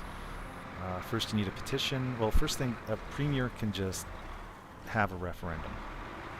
They don't need, you know, anything. They can just say, well, we're just going to have a referendum.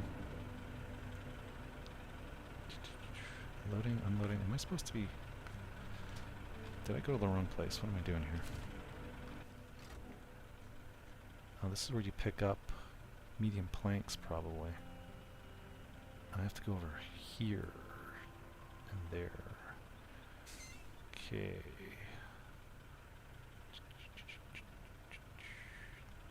Medium planks. I wonder... I think they take up 2 spots. Do I have enough room for that? I don't think I do. Nope.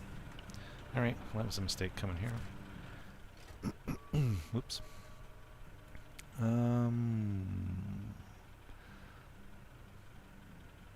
Quickest to come down this way. There's my voice again. Let's see, do I need gas? Ooh, yeah, okay. Well, let's get some gas.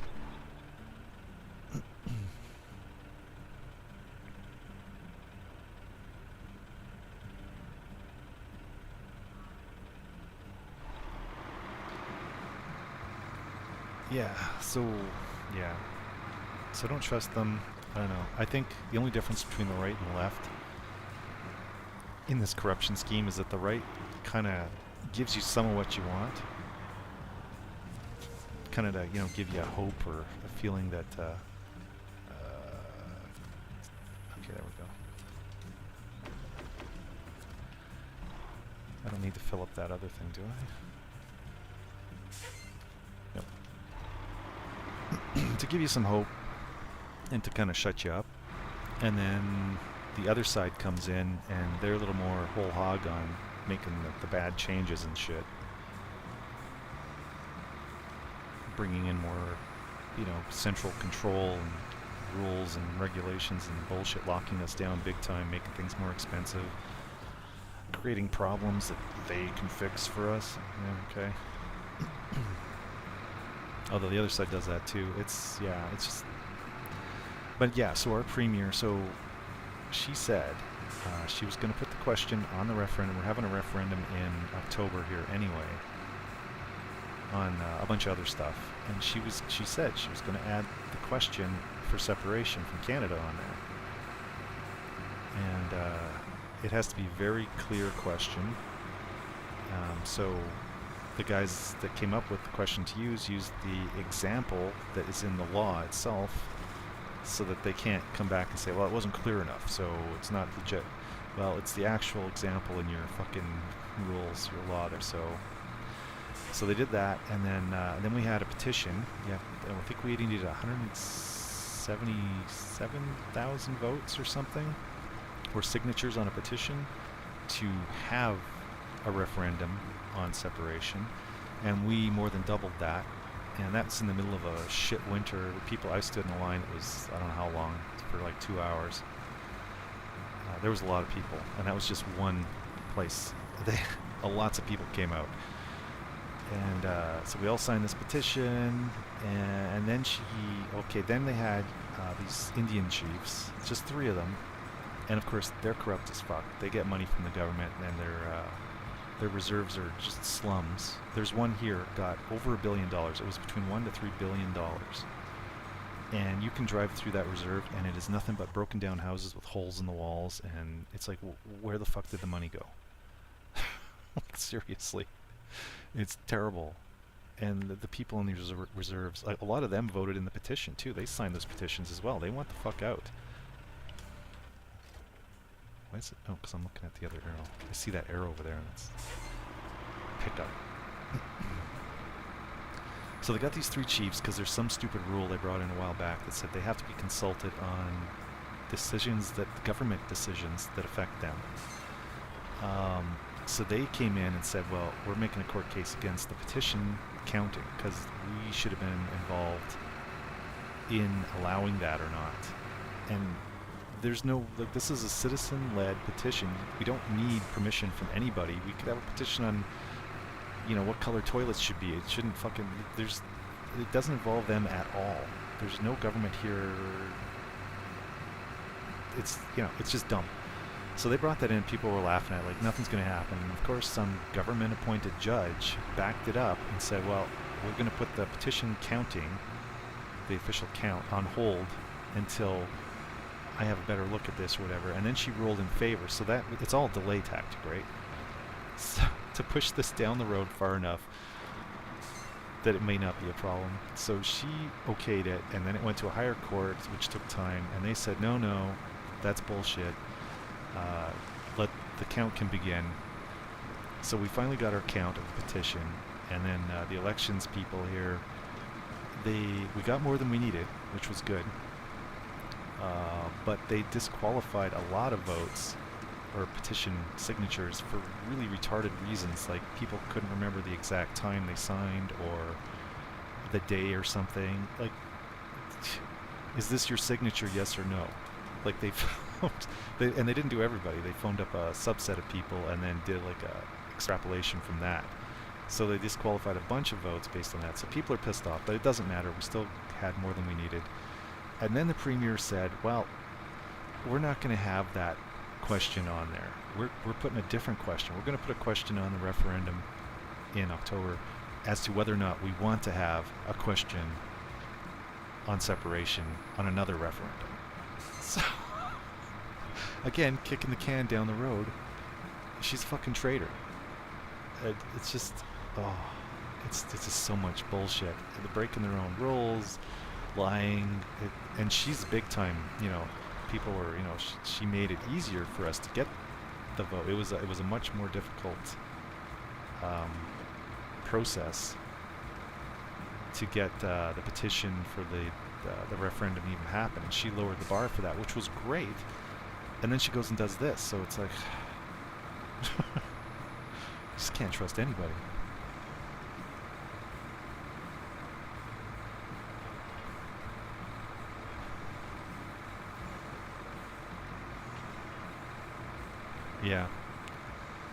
Yeah, it's, once you start seeing it, you just see it everywhere. Like, I don't like any of the new movies. Like that new, what is it called?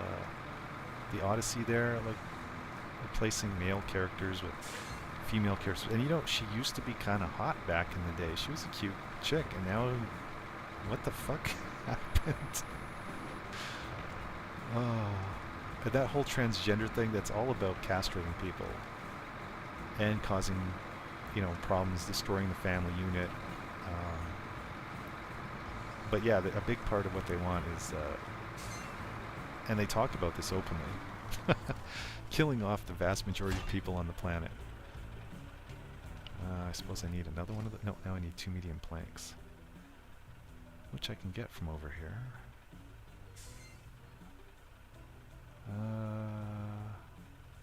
I don't feel like taking him all the way back. Wait a minute. Can I can get... Okay. We got some guys here. I think I can use one of them. They've talked about... They want to kill off... Say there's like 8 billion people on the planet. They want to kill off about 7.5 billion of us. Literally. They want 500 million. And then I heard at some point... it was 500 million for China. Somehow China gets 500 million, and then the rest of the world gets 500 million. And these people will be basically slaves controlled by, I think there's 500 families-ish, with a couple of main ones at the top. Do we have enough?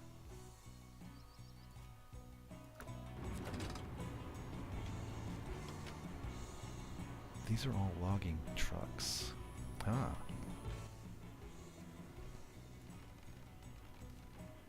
He isn't.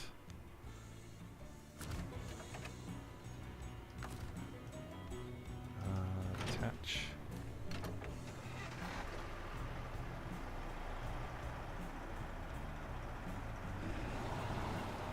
I don't know if I ever saw that show, Binder, but yeah, the Epstein thing is a good example. I've heard stories, there's always the 4D chess thing they talk about, like maybe Trump is using the list to blackmail the same people, but for good reasons. Like, if we see your name on the list, you're going to do what we want now, or we're going to release it. And I mean, that's possible, but I don't know. And I don't know if Trump is actually on the list. I've heard things that he is, but he's done things in the past that kind of would, I don't know, like he kicked Epstein out of his, of Mar-a-Lago there, like, I don't know, ages ago, because, something to do, he was doing something, there was something going on with a young girl or something, and he had him kicked out. So, yeah, I don't know. I kind of wonder with Trump if they didn't get to him. Like there might be there was a, way back in 2016, when he kind of just came out of nowhere and was going to be the president and stuff. There was a rally he was at some point after that where, normally he's all, bravado and all this and lots of energy. And then he looked beaten, tired, haggard, which was really unusual for him. And he started saying something about, oh shit, can I go through this? Just wait, give me a sec here. Oh, good, just go down here. Yeah. He started talking about, he's like, you don't know, there are very powerful people. I can't remember exactly, it was weird. It was very weird. It was like he was defeated and a serious fuck just happened there. God, this game sometimes. And I don't know. And it was after that suddenly there was the whole COVID thing and the warp speed, and I kind of wonder if they got to him somehow. I don't know if they threatened his family or like something was going on. And it's been slowly getting worse over time, so I'm kind of wondering if they got to him, or he's always been controlled opposition. I don't know. But I do remember that. It sticks out, and I can't find it anymore, which is interesting, so it's like it's been scrubbed from the internet. There's a couple things. That's why I like sites like BitChute. There's stuff on there that you cannot find anywhere else. There's one, back during COVID, there was a scientist, engineer, whatever. He makes graphene oxide wafers. I can't remember what the name was for them, but they're basically tiny, tiny, tiny, microscopic, flat pieces of graphene that can be used for a lot of different things. And he was one of the key guys working on this stuff. And somebody sent, a friend of his or colleague or somewhere in the industry sent him a vial of the vaccine and said, you need to look at this. And because this guy has access to electron microscopes and stuff, like, because he even said this, he's like, normal, a normal guy wouldn't notice that this was going on because you can't see these things, they're so fucking small. And so he looked at this and he saw his little graphene wafers in the vaccine, and he's like, what the fuck is this? And he's a smart guy, so he figured it out. I think he was an Austrian. And so he did this big video on this of what he found, and he walked through the whole thing talking about it and what he does, his part, and his confusion over how his stuff ended up in a vaccine. And but he said this explained a lot of the stuff that we saw going on, where some people, they would get the shot and then they'd go into convulsions within minutes and die.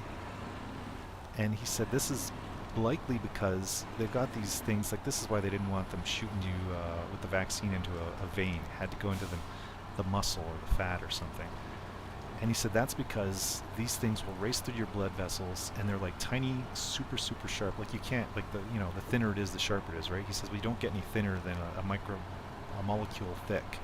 And he said that's what these things are, and they whip through your blood vessels, ripping up blood cells and the walls, like just little cuts and stuff, right? Because this stuff's microscopic. But it causes clotting, and it gets up in your brain, causes clotting, causes blockages, and you go into a seizure because your brain's not getting oxygen or blood, and you die very quickly. And it also explains some of these weird clots that people have. They pull out these not clots. Well, I guess it is kind of a clot. They're finding these, and some people who've died after taking the shots. They have these things in their arteries and their veins. These big, long, rubbery-looking things, and that could be clotting that's just occurred over time. But yeah, he talked about this anyway, brought it up, and within a day or two, he was beaten to death on his way to or from work. It's crazy. And then there's the guy that came up with the PCR test. He died in 2019, ironically, just before all this started. And he hated Anthony Fauci, hated the guy. And there's that. And one of the things he mentioned, too, with his test was that it was an interesting effect, this thing that it does. Like, you can you basically take a sample and you clone it. And so it's because the samples are very small, right? You're looking for a tiny piece of DNA or something, and it's hard to detect. So his little process makes it... what are we looking at here? Get off there. Okay. Can't get what I need here. Let's go to Orwell Hills. Whoops. So it creates more of the stuff by cloning it, but each time you clone it, errors are introduced. I did click start, didn't I? Oh, I didn't. There we go. Logs again. What a pain in the ass.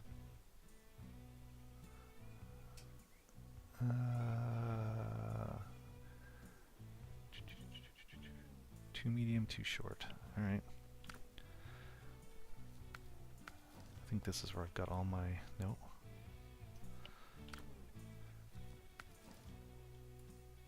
Not here. Where the fuck was that? Must be... Is he here? How am I... Are they here? Wow, I'm really losing it.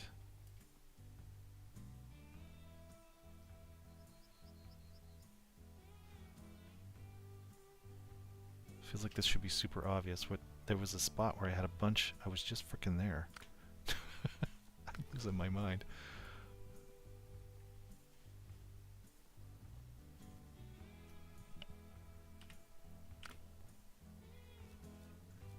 Okay, reactive zone. I'm sure there was a spot up north here where I had a bunch of vehicles. Oh, right there.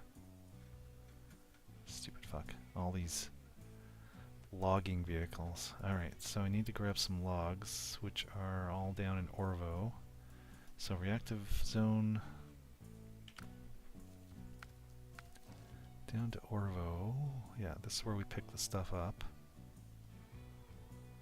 And then it needs to be... Oh, delivered here too. Okay, well, this isn't so bad. I mean, it's not great, but it's not bad. Short and medium logs. Okay, so now I just gotta figure out how I'm gonna do this. I kept thinking this was over here somewhere.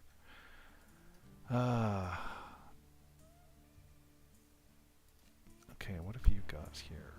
This is 2 medium logs. And 2 shorts. 2 shorts, fuck. I've got this guy who's set up for shorts, but just 1. These guys are 1 short and 1 long, so that's not going to do me any good. Unless I tow him along with me. And that's medium. Bum bum bum bum bum, and there's no trailer store here. But yeah, so they killed that guy, and yeah, and then the PCR guy. So every time you do it, you run it through a cycle. It's less and less accurate. So he said, basically, anything more than I think it was 24 or 26 cycles has a absolute 0% chance of accuracy. And he said if you ran it through enough cycles, you would get a positive result no matter what. You could test a rock and you would find what you're looking for eventually just through random chance. And these places that were doing the PCR tests were regularly doing 30 to 50 cycles. I think it was like 40-50 average. So 0% accuracy. Like, the PCR tests were a total lie and joke.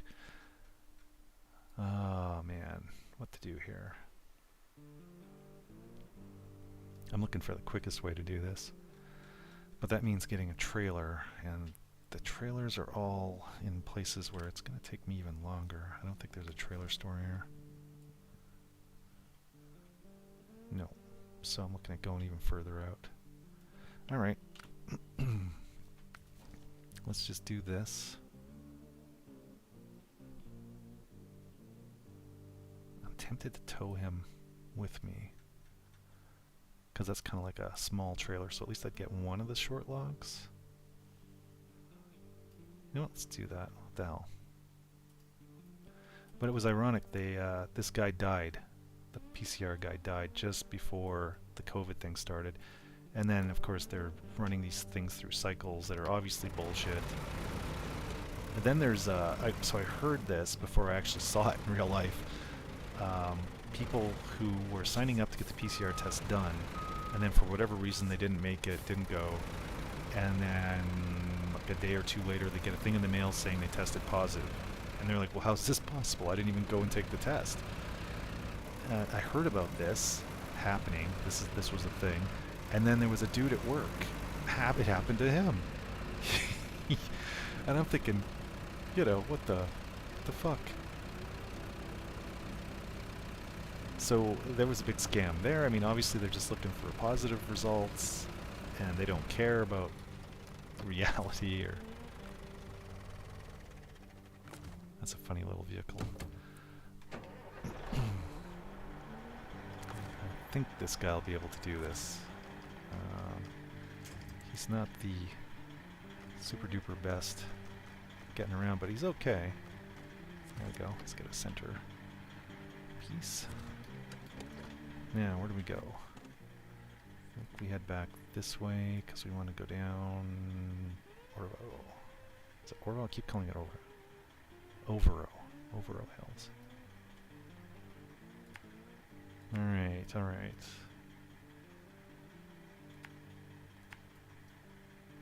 Down through here. I'm going to have to move those guys out of the way. I'll probably stop here for some fuel. Let's put a marker there anyway. Come down here. Here.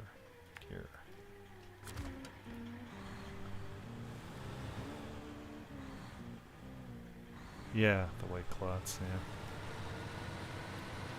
It's frustrating though. All this shit is frustrating. When you start seeing it and you know it, and then some people are just totally brain dead. First they don't want to hear it. They don't believe it. I've had people kind of come around. You know, you could see the wheels are starting to spin, and it's like, excellent. And then, you know, I see them again like a month later, and they're right back to where they were, because they listen to nothing but like CNN, and all their friends and stuff are in the same mindset. It's just, it's so tiring. So tiring. I mean, what can you do? I mean, other than trying to inform people and wake people up, which I think is the biggest thing. And it must make a difference, because they really do try to keep people asleep. If that wasn't an issue for them, they wouldn't care. So that's got to be where we need to focus on. But yeah, I always thought too, like, if I come up with a way to make cheap available energy that anybody could just do and get some of our independence back, because if you can make your own electricity and as much as you need, I mean, that's massive. That's huge. You can make water from air, air conditioning, heating, running vehicles and tools and stuff. All of that just becomes pretty much free. You might not even need batteries, depending on you know, how small the tech might be. I don't know about that, but That's a possibility. Like, can we all have our own thorium reactors? That'd be kind of cool. Against, there might be the danger there of some nut job. Still, I mean, it's still radioactive material. It's not uranium, but probably not great. Be like Fallout, that game. Everybody had their own little nuclear powered cars and stuff. I mean, why not? Oh, come on.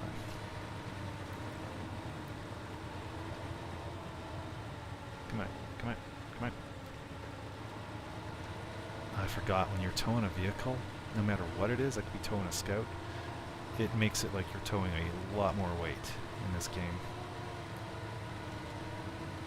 So I don't know if this guy is going to be the best for this job. I might, when I get to the garage, I might change him out for one of the Uber vehicles, just to make this job a little easier.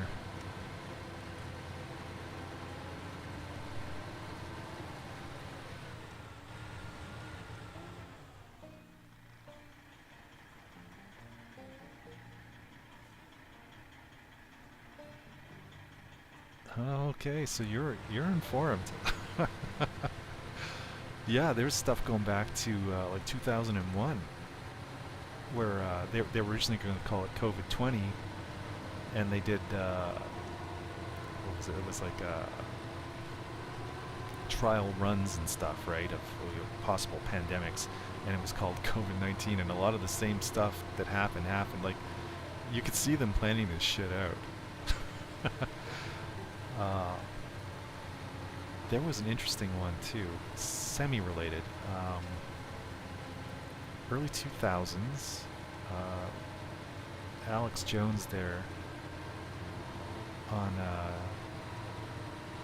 what's his name, Jesse Ventura's show. He had this show where he did conspiracy theory stuff, and they had this lady who was out of country because she talked about this stuff and or worked on it or something. I fucking can't remember now. She had to leave the country because she didn't feel safe in the U.S. anymore. And she said, yeah, like she had talked to people, in the inner circle here and stuff, talking about how they call us the useless eaters, and there was a plan to kill everybody, or a vast majority of the population, and enslave everyone and all this stuff. And she, like, this was the early 2000s. I think part of that was, yes, I'm pretty sure it was either the vaccines or the disease itself. But I think it was, she was talking about how it was going to be, it was like a fake pandemic, and they would use this as an excuse to inject people with products that would, like chemically castrate them or kill them or both or whatever. And I mean, we saw a lot of that with this. It's so interesting, and it's so way back then. But I mean, these assholes have been around. It's the families that are doing this stuff, right? These rich, they're con artists. I call them the parasite class. It perfectly fits what they are. They produce nothing, and they just live off of everybody else. And they call us the useless eaters. I mean, there are useless eaters, for sure. There's fucking idiots like them who just aren't as successful at being con men. You can point out like welfare bums and stuff that think that the government, that they're just owed somehow. They put nothing into it, but they're owed. That they should just be taken care of by everybody else. They're parasites. I mean, some of these people I think can be converted because they just don't realize, doing your own work is rewarding. And I mean, if I could, I'd be off-grid, living on my own, enjoying life out, in the wild somewhere. I grew up in the country and I really fucking miss it. The smells and everything just, less, it's more laid back, and I was just wondering why I was going so fucking slow. But yeah, it's not easy. There's construction materials and stuff too. There's plants that we could be using for all kinds of stuff. Fuels and the whole medical industry too. That's a giant sham created in the 40s by the Rothschilds, I think, or was it the Rockefellers? I can't remember now. They both start with R, so Oops.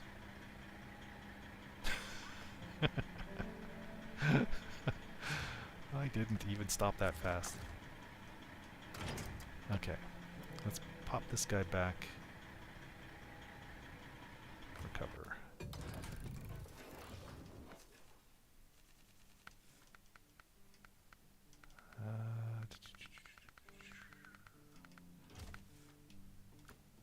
Okay. I want one of the Uber vehicles. Do we have an Uber vehicle? Which one of those? Nope. Heavy duty. Definitely not highway. I don't think it's these. Nope.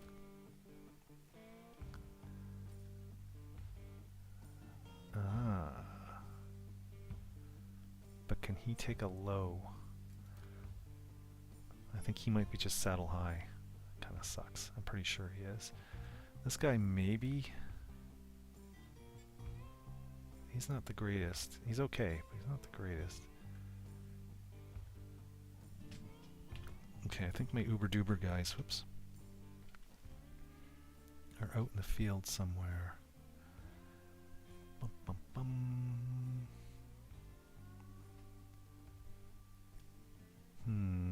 This guy maybe. I think he's got a trailer attached. Yeah. Okay, let's go to, where are we? Let's go around this way. Pipeline. Oh, these two. Yeah.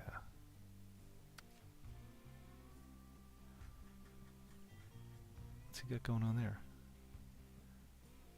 Oh yeah, I had to tow this fucking piece of shit all over the place. But I probably don't need more. And then there's this guy. Can't remember which one is. Let's have a peek.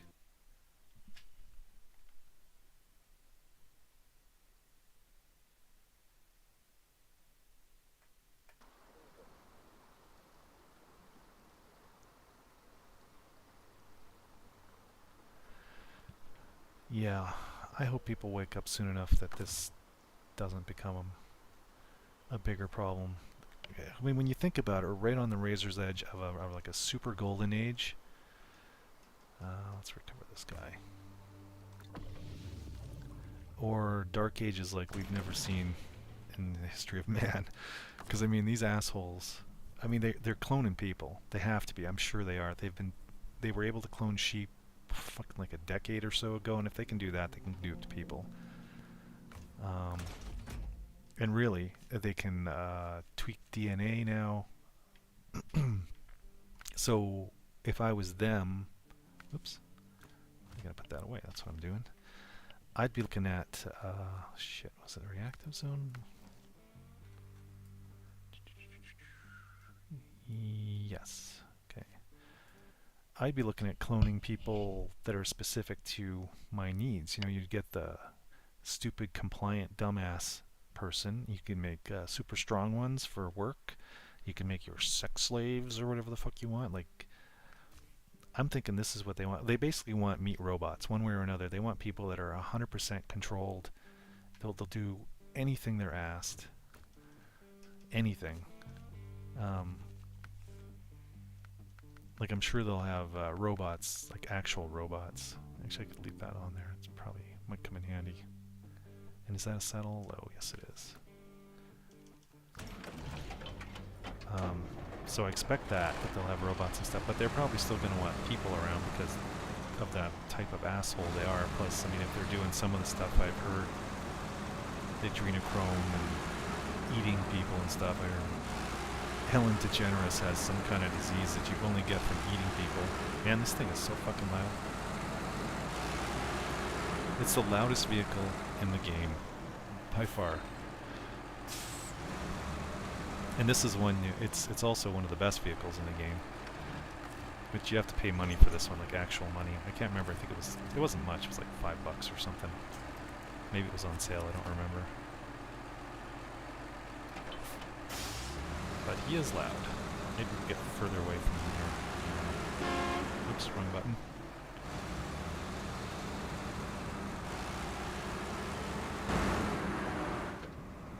This cockpit is weird too. You're like in this little capsule on one side of the vehicle. This thing here was see there, you can see me on the one side. Shit, I can't remember the name. but they're Soviet missile carriers, so there's a divot down the middle there, because in the real vehicle it's all the way down the center, and that's where the rocket, the intercontinental ballistic missile, would sit, and they were mobile missile sites. Interesting vehicle, though.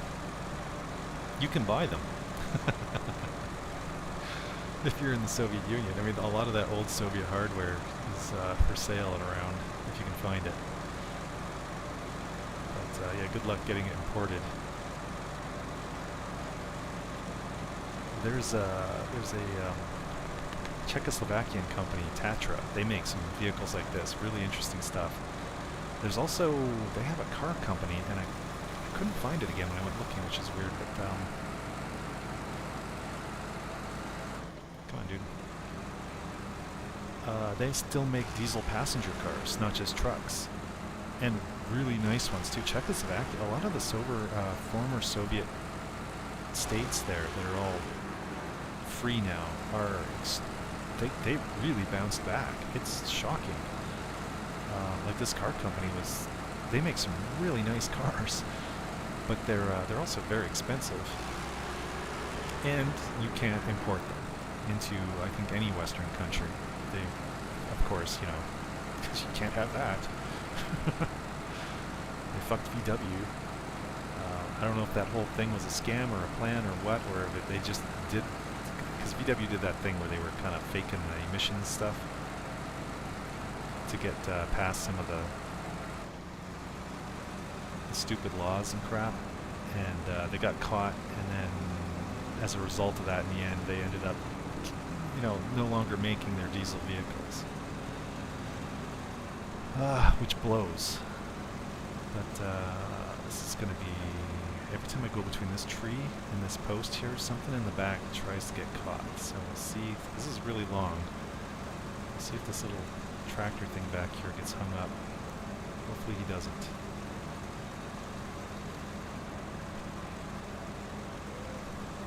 Okay, we're good.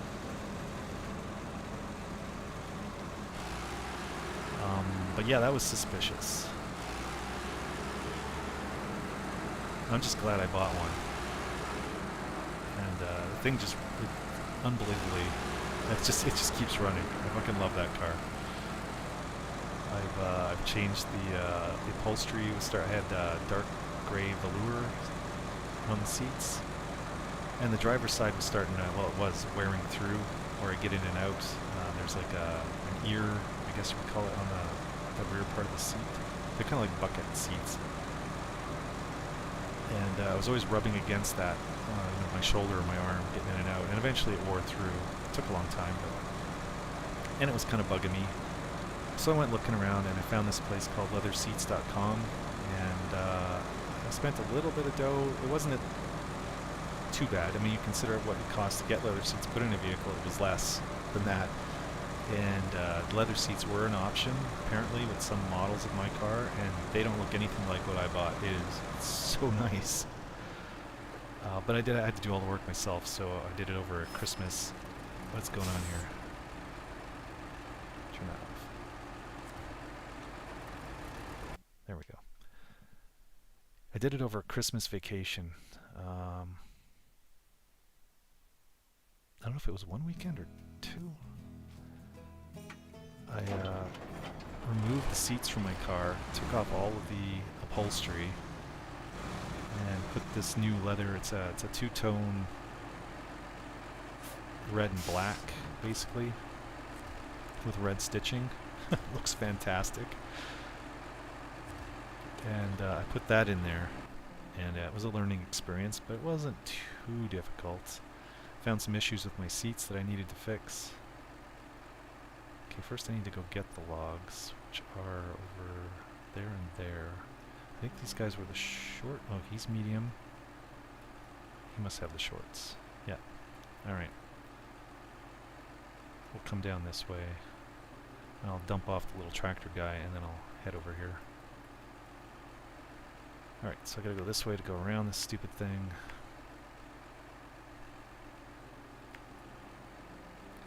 Oops. Up on the road. Actually, this truck going this way could be... faster? It's about the same, and this is paved, so we'll go this way.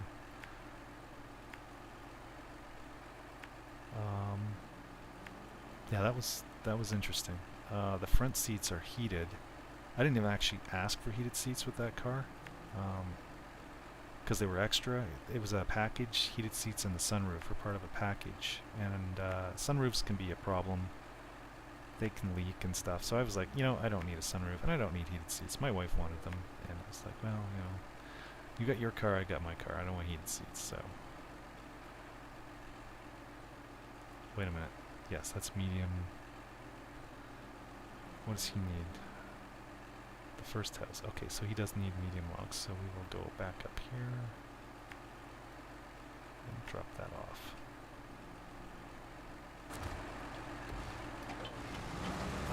But they were, I looked into aftermarket heated elements, like the stuff you can make your existing seats heated seats.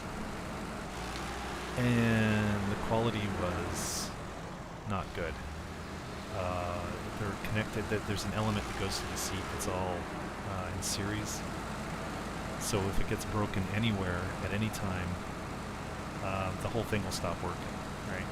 And then I'd have to rewire stuff up to my existing switches, or put in new switches was what it was looking like. So it was a lot more wiring work, and I was like, I'd taken more of the car apart.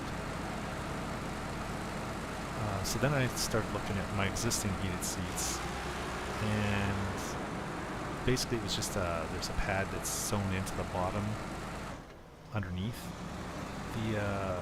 the cover, the seat cover. There's a piece that's sewn in underneath and another one at the lower back,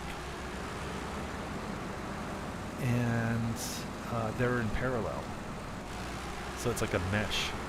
It's a tight mesh too. There was a lot in there. And so if it gets broken anywhere, it doesn't fucking matter. The electricity can still flow through it, and I couldn't find anything like that anywhere online.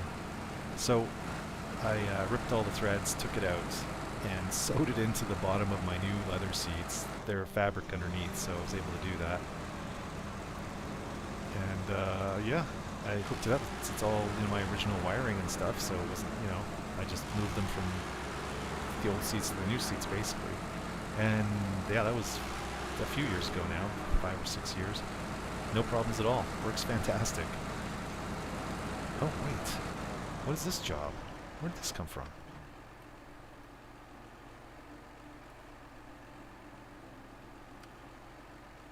Oh, is this replacing... Fucking, there's a job to fix the bridge? Why do these things show up late? This is really annoying. Again, another job that would have saved me a ton of time. I went looking through the jobs and I couldn't find anything that would... You pieces of shit.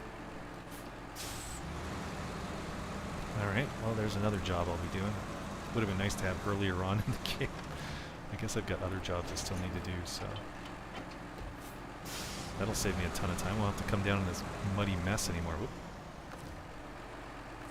Sneaky fuck. Oh, this bug. I think that works. Not exactly where I want it to be, but...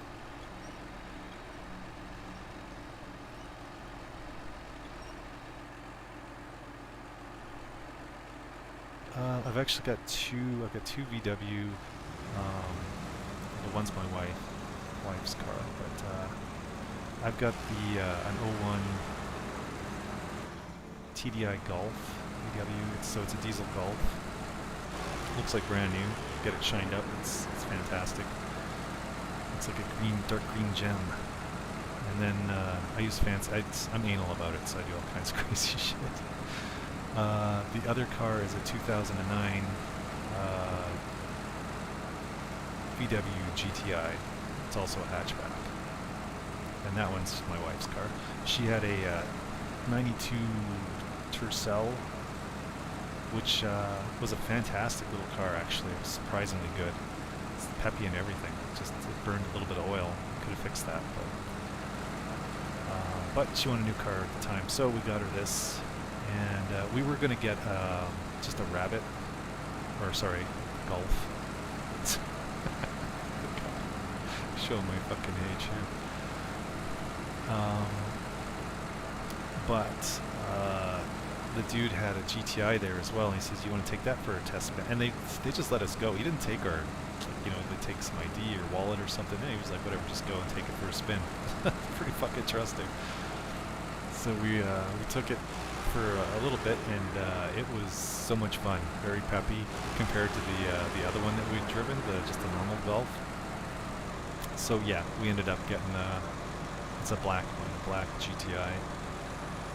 I haven't done any upgrades to that, but it doesn't get a ton of use and hasn't really had anything break, except the transmission had some issues. There were some recalls and annoyances with that. It's a Triptronic transmission. It's basically two manual two manual transmissions in one, and the computer does the shifting. So it's not your typical automatic. They're like manual transmissions. There's two clutches inside, and the way it works is, so you're in first gear, it'll have second gear already queued up on the other clutch, and it just flips it over. It takes like a fraction of a second to switch gears, and then, because you're going, let's say you're accelerating, that first gear one now switches into third and waits, and then it flips from that second stage one, the second speed to third speed by just flipping over, and again it's a fraction of a second, and that's how it works, and up and down. So it acts like a normal manual transmission, but is computer controlled. There's paddles too, you can do the shifting yourself, but the car's so damn quiet, it's hard to tell when to shift. Like with my car, I can tell when I need to shift. It's a manual. But yeah, with hers, I tried using the paddles. It's a lot more work. I gotta spend more time looking at the tachometer to see what's going on, like where I need to shift, instead of the usual just listening. I can usually tell with any vehicle I've ever driven before, but not so easy with that one.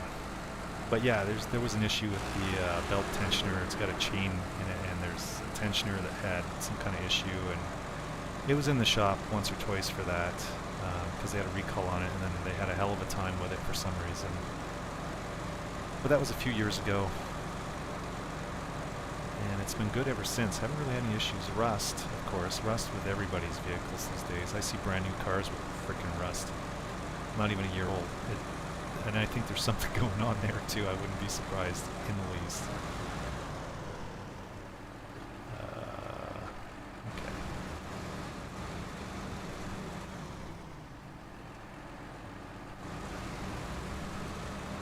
Yeah, Rabbit. Actually, my parents had a diesel Rabbit, a 79 blue Rabbit. Had a lot of fun with that car too. We'd get it on ice and try and hold it. We'd hold onto the rear bumper and I don't know, stupid kid stuff. I actually learned how to drive on a 1949 blue Chev truck. I'm not that old. It's just the vehicle my dad bought when we moved out to the farm when I was 2 or 3 from the city, and for whatever reason he bought this old truck, blue 49 Chev, and I actually first drove that when I was 4. Fuck. My dad, we were, because we were setting up a new place, and he was putting in the garden, and he was shoveling manure onto it. He had a bunch of manure in the back of this truck, and he would shovel it off the back and then have to get in and move forward a bit and shovel some more. So what he did instead was he'd have me move it ahead. And it's not what you think. The truck actually wasn't turned on. It had a big starter button on the floor, so you'd have to turn on the key to turn on the power, and then you'd hit the starter button and the gas to start it. But the starter would work without having that key turned on, right? It just would turn the starter, but there would be no power to the spark plugs or anything, so the engine wouldn't start. So what he'd do is put it in gear, have it turned off, and I would hit the starter button when he told me to do it, and the truck would lurch ahead because the starter would just kind of pull it along, kind of like an electric car, right? So that was my first time driving, and then we used to do these things called test drives. Well, in the beginning I would just sit on his lap and steer, going down the highway. Fucking crazy when I think about it now. As a little fucking kid. And then when I was 7, I could reach the pedals. So I was doing all kinds of driving around, all kinds of stuff when I was 7. Again, it's a farm, right? So, come on, let's go on here. And then when I was 14, I got my learners, because that was as soon as I turned 14, I got my learner's license, and you could drive if you had someone else with you with a license. Although, I mean, you know, out in the country, right? So I was driving around anyway, but I didn't go into town or anything. Well, okay, when I was 12, my brother's 10, for whatever reason my parents went on vacation for 2 weeks and left us alone on the farm because there were still chores and stuff needed doing. And my dad was a cop, by the way. Oh, fuck. But yeah, they left us, they left us a lot of food. There was a lot of stuff in the freezer and some money and stuff. They said, yeah, if you need anything, you can drive into town, which I did. I drove into the city. I was 12 to get groceries, a half-hour trip. Oh man, good times. Good times. I don't think my mother was too happy about leaving us alone, but whatever. It all turned out okay. Yeah. Crazy, crazy.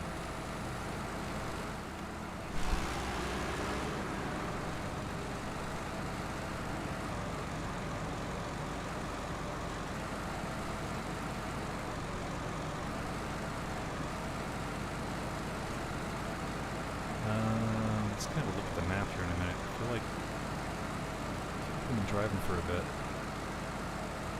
Alright, he wants to stall out there, that's fine, let's have a look. Okay, yeah, it's around here somewhere. I'm going to drop off the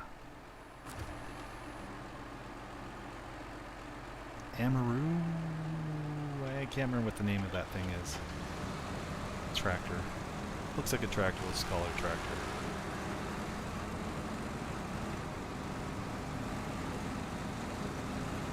Fuck, I got a hell of a sunburn when I was 12 too. Or was it 9? I think it was 12. I was baling hay. Actually, it was the first time. We had a big case tractor. I was driving that around with the baler. And no cab or anything. It's open. Hot day, sunny. I'm out there all day baling hay, and which was fun, oddly enough. And I remember at the end of the day, I get off the tractor, put my arms down, and it was like, ah, fuck, they were purple. I was so burned. I didn't even notice I was driving around.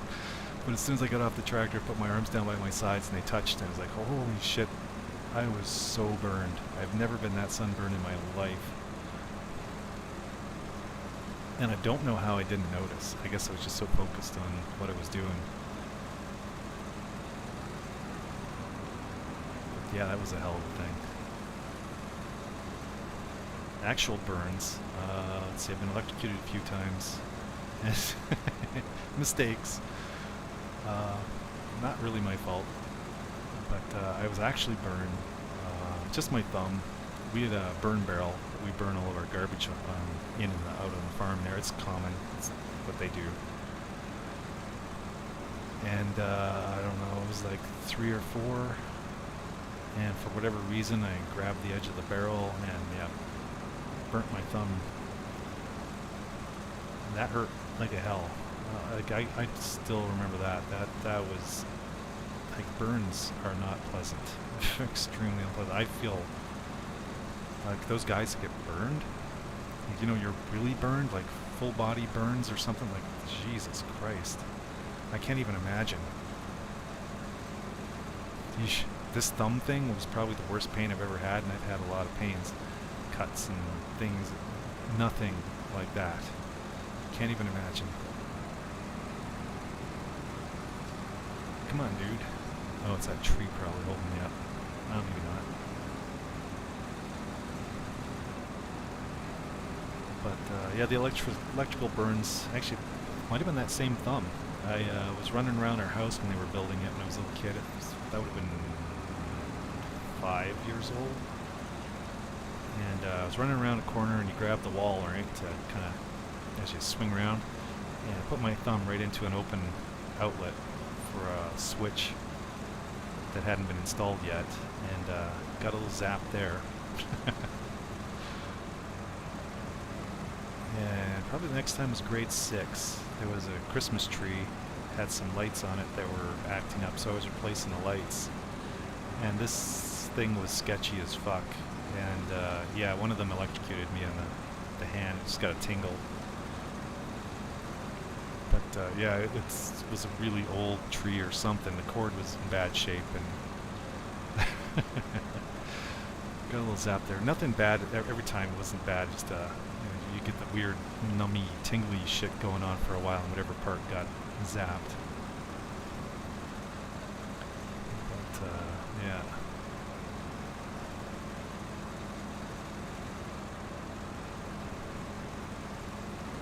Sanded a knuckle down to the bone once in shop class by accident. Just turning around, I hit the belt sander with my hand. Oh, there we go.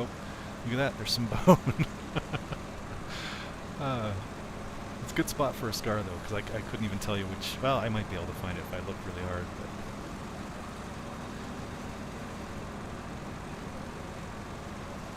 But knuckles, you know, they're pretty. There's a lot of flex in there, so.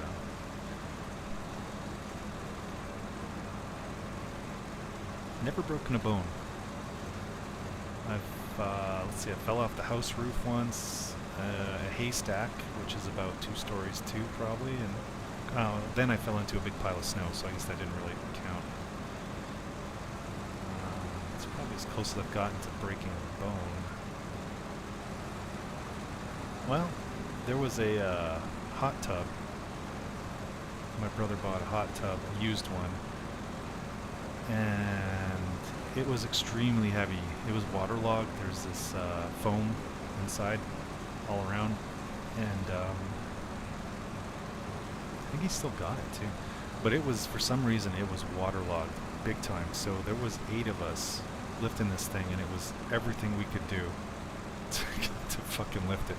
But we were using this big steel beam on each side, and at one point my fingers got caught in there in a funny way, and we're hefting this thing up, and I was like, oh shit.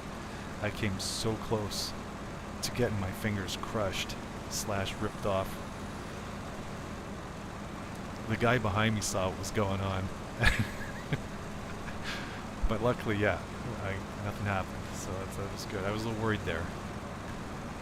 I work at, I drive a desk for my work, right? So I'm into computer work stuff.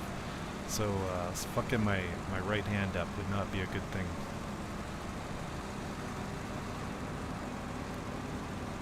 Man, that thing was fucking heavy. I mean, it was, wow. Like, we're shaking, we're carrying like 8 of us. The thing was heavy. They might as well have had it full of water. And we're trying to get it out of this backyard over this, you know, waist-high fence, and lifting that up. Oh my god. Alright, let's get some speed going here.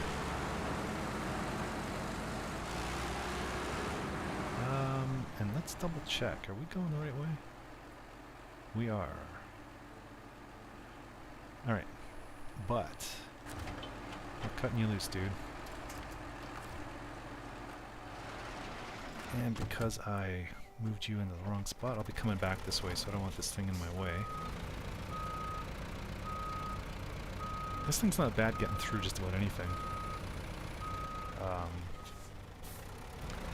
But he's a bit, just thinking here, because I'm probably going to be going up that way.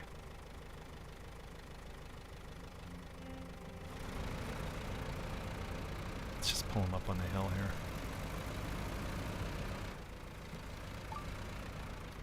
But he's not the fastest vehicle. Wow, he's almost out of fuel too, Jesus. Too bad I didn't notice that sooner. Could have filled him up. Passing the garage there. I think I've got vehicles in the area that have fuel tanks, so I'll have to have a peek. This should make this trip a little quicker now, because we don't have him on the back.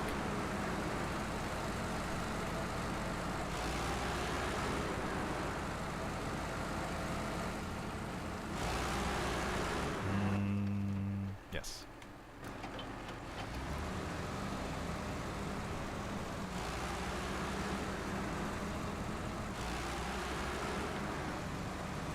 just keep him in high gear.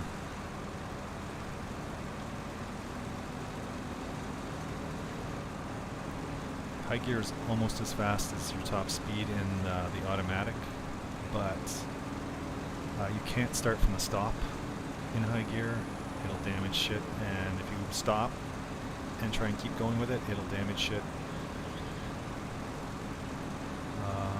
And if you get bogged down, you have to switch out. But generally, it's better on gas.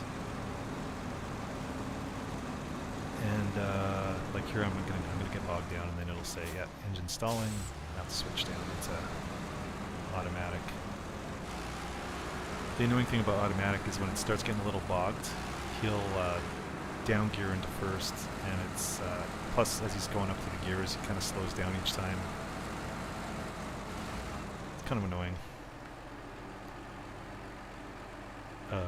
Oh, loading platform. Okay, good. There. I was thinking, why is it putting the logs on there?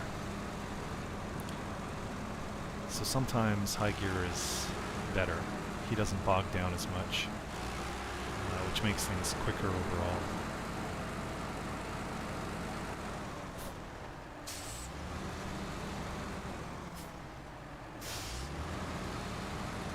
There's a dude online I watch sometimes. He's kind of fun. He's got a nice family. He seems like a nice guy. Runs a wrecking outfit. It's Wrecker Rick.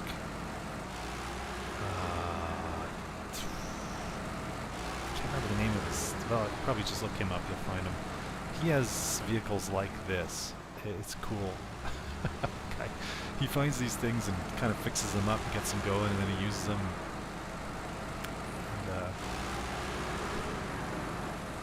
Yeah, he's got some interesting stuff on his site. It's kind of neat. He's got a quirky sense of humor and stuff.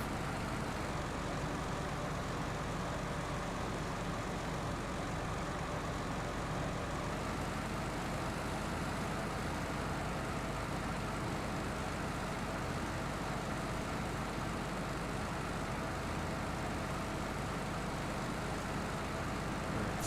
Yeah, I like this vehicle, but it's just the noise it makes in the game. It's a little much. I don't know why they did that. Out of every vehicle I've had in this game, this one is the loudest by far.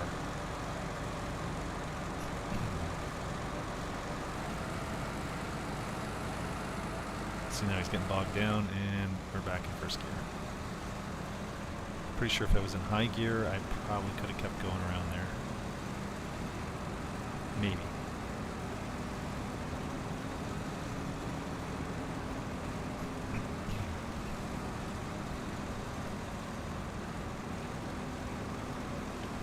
Get him up there.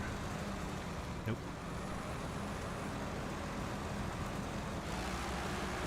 No, can't. There we go.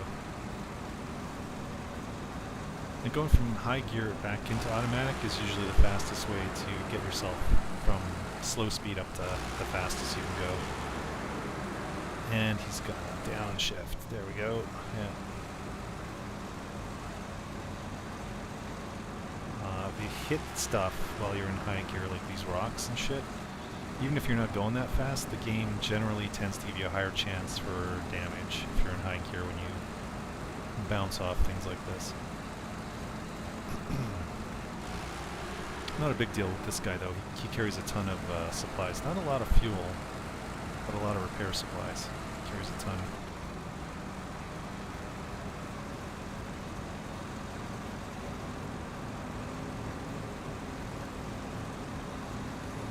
I think that Wrecker Rick, he's got, it's not this he's got, but something very similar.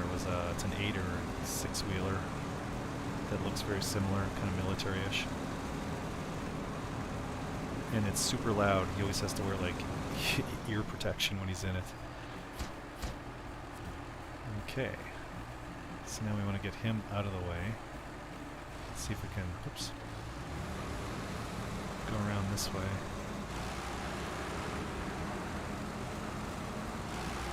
These articulated trailers are a bitch to back up.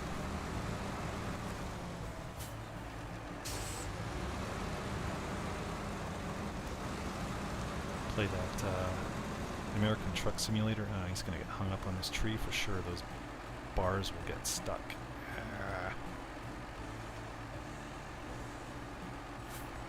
Alright. Oops, turning the wrong way. Shit.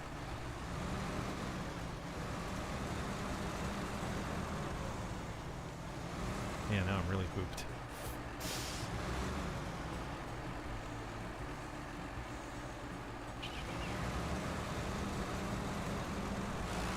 American and Euro Truck Simulator games. If you have a trailer like this, they never give you a mission where you have to back into the slot.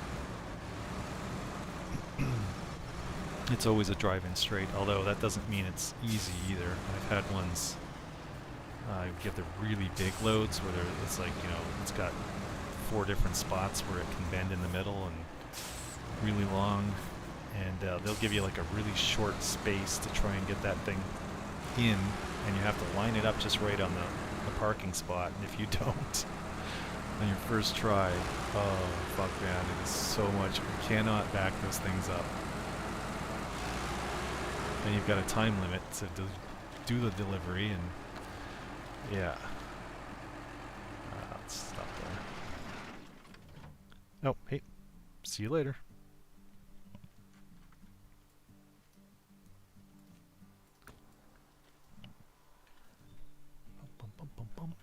Let's see. We want to go... I'll have to make 2 trips. That's fine. We can do 2 trips. Oh, except I need fuel.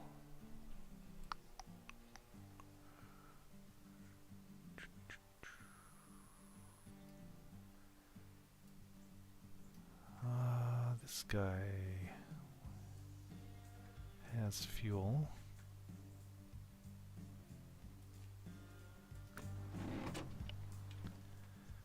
And I could take him down here. That should be close enough.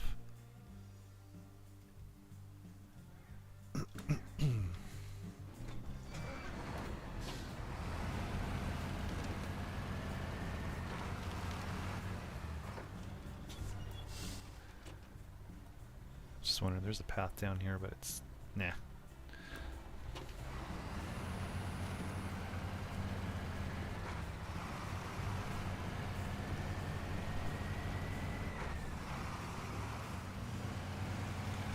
I'm just gonna check my stream time here too. I can't go past 4 hours, or I think it's Rumble. Sometimes will cut my the final stream off, right? Like the saved video will only be 4 hours long, so you get the last 4 hours, and the first bit is whatever it is cut off. So let's check that. Where are we at? 2 hours and 48 minutes. Wow. Okay. All right. I think we'll do this one as the last job. I'll deliver these short logs, 2 trips. And then I'm going to go and get something to eat, I think.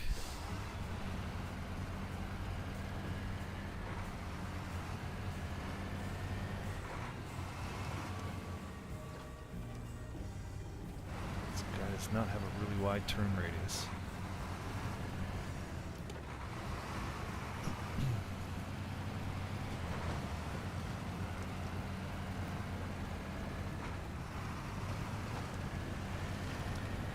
And I'm going to have to, I'll look back again at my stream and see what's the deal. Maybe I can get myself louder, because it has been kind of on the low side, so I'll have to see if there's a way to crank that up. Maybe there's an OBS plugin or something I can get. Or there may already be a setting. It's been a ton of updates since I installed this, so could be something in there. No. Well, I mean, I guess I've got a zillion fucking repair parts on here, so it's not the end of the world. Now, am I going to go down the track? Yes, we are. Actually, should have went down that other road, but this works too. This works better, I think.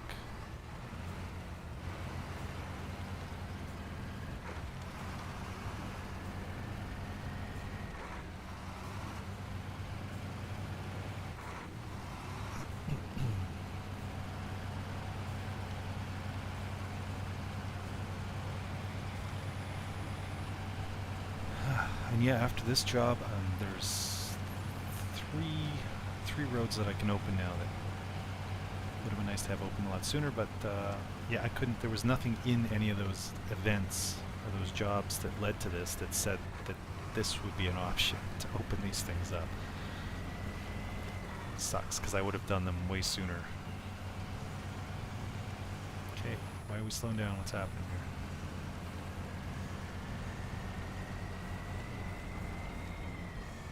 Oh, we're running out of fuel. Oh, man. Let's give him a splash. Splash and go. Actually, let's repair too. Oh, well, so much for the ton of repair parts. He's out. What the fuck was I repairing that needed that much?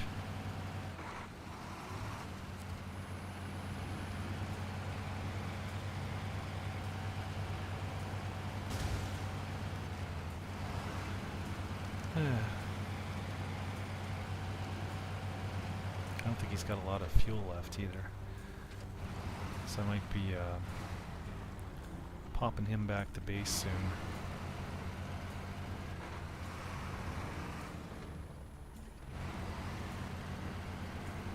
Try going wide on this. Oh, that was better. Alright. That middle piece is kind of a bog. Bog, bog, bog, bog.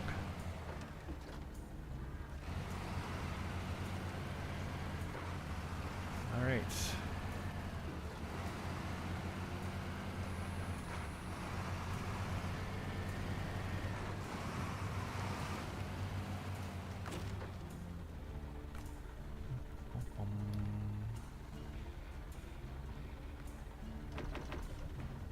Oh, no, he's still got lots of fuel. Alright.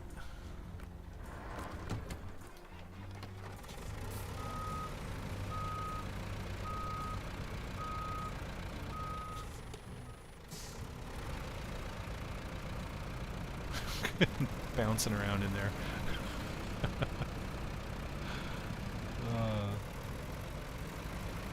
Jesus Christ. Scrambling his eggs.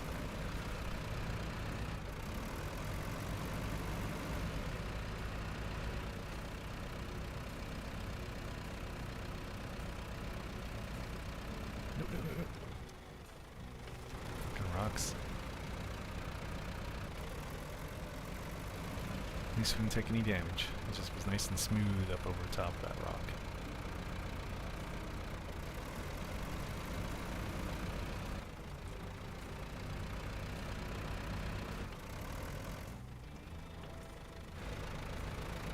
Yeah, I've been playing this game a lot lately just because I want to get through the North Carolina here. It just feels like I'm getting so close to the end of all the missions.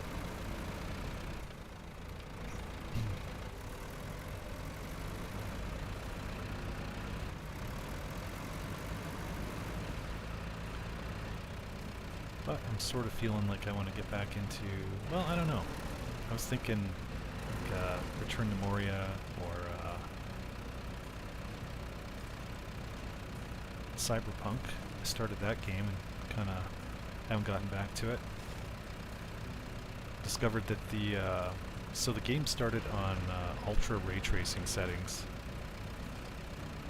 The Cyberpunk 2077. And it works, but wait a minute. Why am I not seeing any more?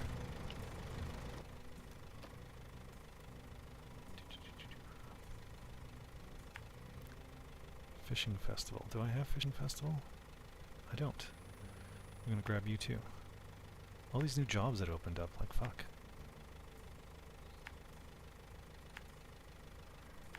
Go here, come back. Right, all the way back here.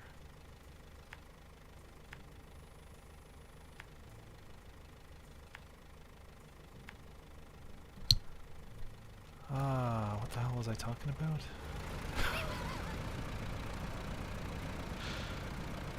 Oh man, sometimes I wonder. My dad had Alzheimer's. I do not want that. Seeing it firsthand, I do not. I don't want anything to do with it. Of course, now I know what causes it and how to prevent it, so hopefully, hopefully I won't have a fucking problem. But actually, my memory's never been the same since university. I went to the U of A here, engineering, and I knew it was going to be difficult, but Jesus. Why did I put it down there? Alright, let's go this way. Actually, maybe not. Oh, that is where I need... Why am I... What? Oh, right. That's why I went down there, because I wanted to catch that job. You have to accept the job before you can choose it later to do it. I've been down there a number of times. That job was not there, so it just added it. It's interesting. But yeah, I went to the U of A engineering, and it was hell. We had labs and lectures, so normally you go to the lecture and you learn a bunch of, you know, it's all the bookwork bullshit teaching.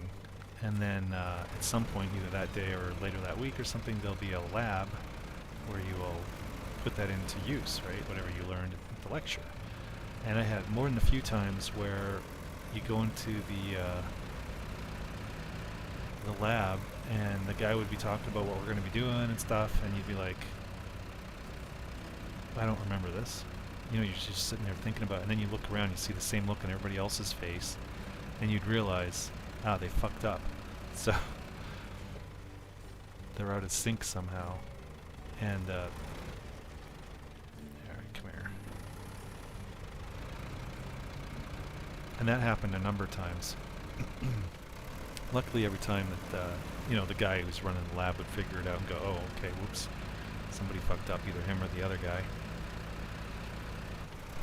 The other issue was the labs being in terrible shape, Bunsen burners that didn't work, mice that didn't work, and you've got a certain amount of time in the lab, like you've got your period there, whatever, class, to do whatever it is you need to do, and then you gotta skedaddle your ass maybe across campus, which could take 15 minutes, to get to your next class as fast as you could through all these super big crowds of people, and so, you know, not good when you can't use, you know, I'm trying to do AutoCAD stuff and I have to fuck with the mouse just to get the little mouse cursor to, you know, some exact point on the screen that would normally take me half a second to do. It takes me like 20-30 seconds of fucking around. And we paid, you know, you pay a premium price to go to university, and it was just stress. And then yeah, these teacher assistant guys were all foreigners, and you couldn't understand them. English was definitely a second language. I mean, there was a guy from Scotland in one of them, and the guy's accent was extreme. It was really hard to understand what he was saying. And he had this thing too where there was like whiteboards on, you know, like 3 of the walls. So he'd start on one side and start talking and writing, and everybody in class would just be writing furiously to try and keep up with him.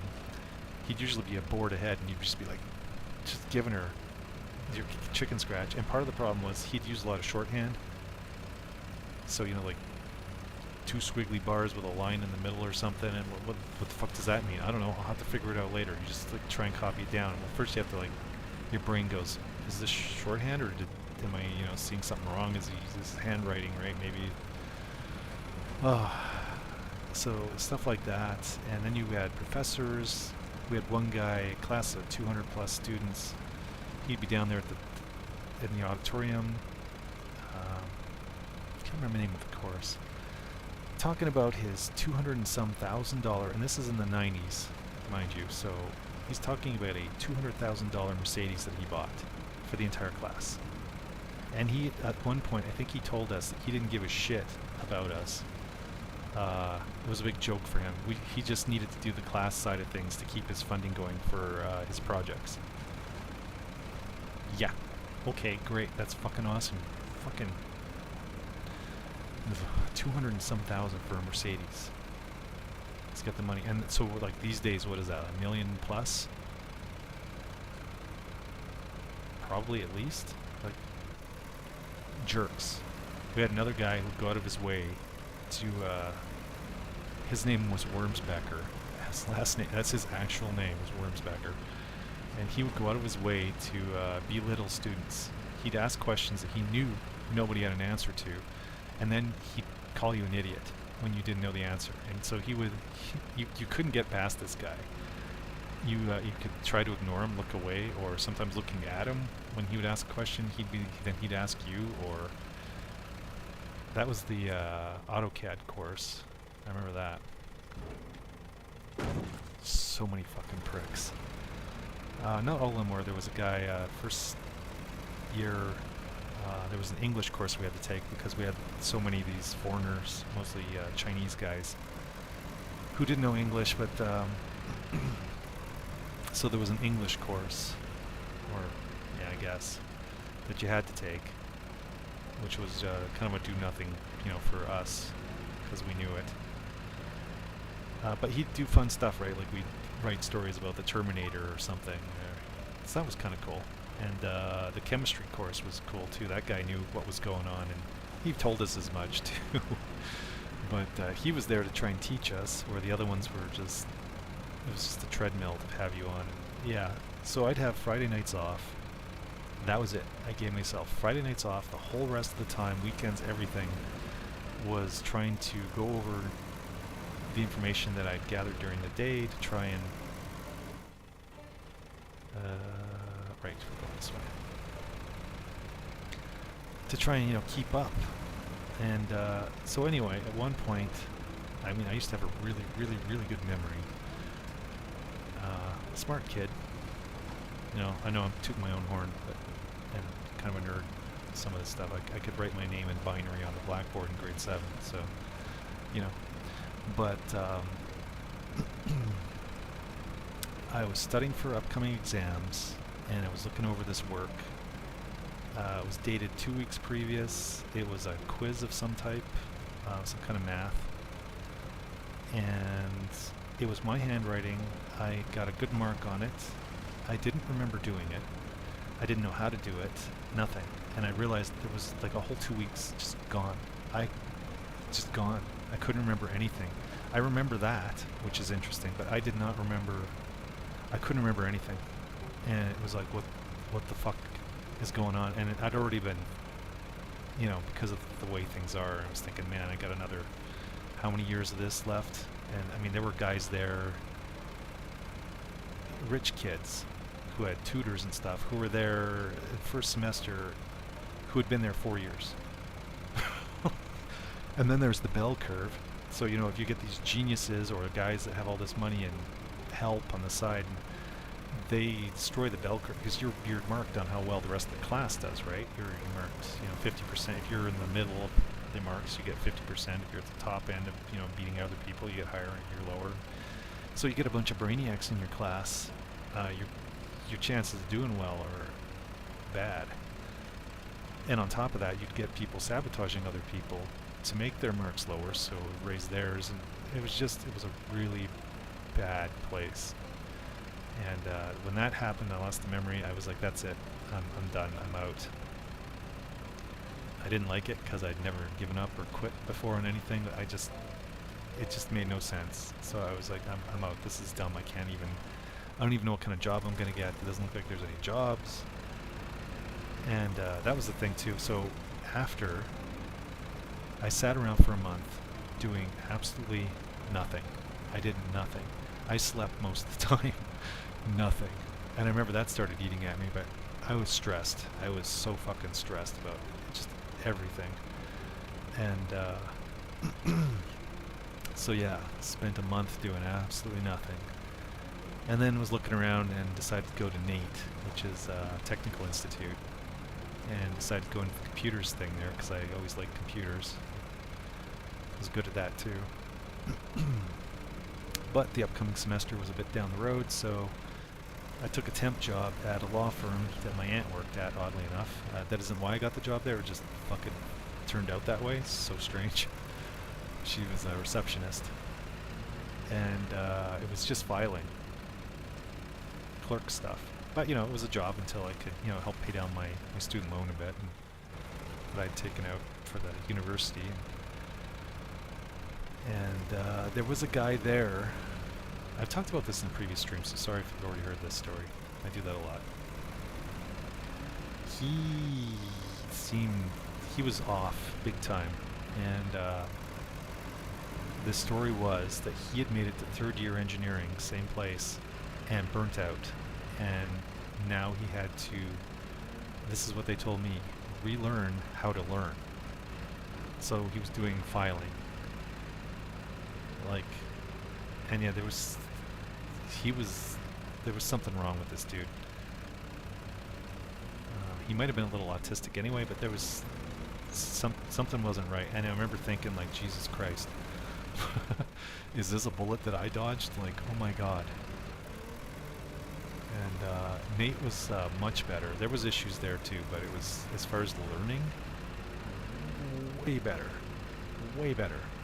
fantastically better. And there's jobs I could get when I get out. I mean, it was still a bitch of a time. I had to go around and, you're adding your resume to a stack that's like a foot high. It would have been like, at least 500 people, assuming, 2 or 3 pages per person in their resume. But yeah, it was hell finding work in the 90s, mid-90s. But yeah, Nate was still way better. And when I was at Nate, there were 2 guys I remember that made it through engineering, couldn't find a job, and were now here at Nate getting new skills so they could get a job. Like, and again, I was thinking, good thing I got the fuck out of U of A, because yikes, it was just not good. But yeah, I think my memory never quite came back 100%, which always kind of bothered me. But what's with the eyeballs? There's something watching. They do this thing, it's like there's wolves or something, and you can see little eyeballs. There's little getches, there's Sasquatch and things, apparently, little Easter eggs hidden around. I never see them. The wolves are about all I've ever seen.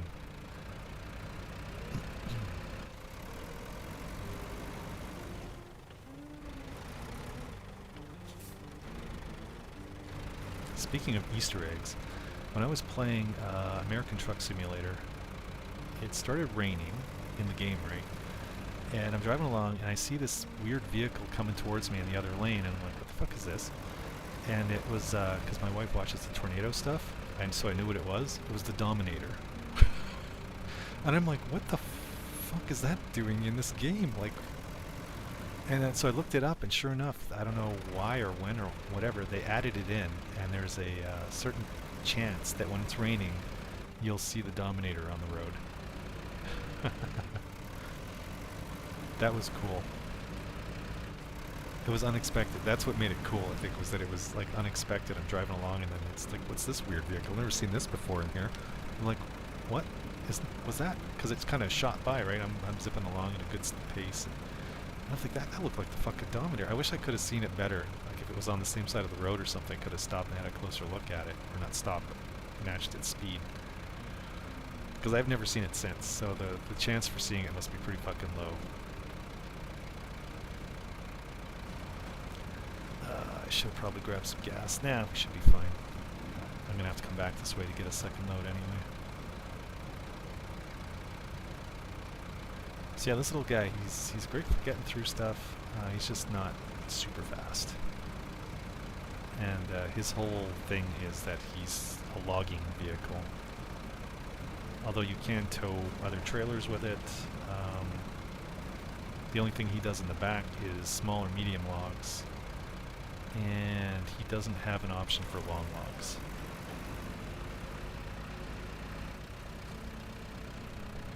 But, whatever. I think, do you find this one?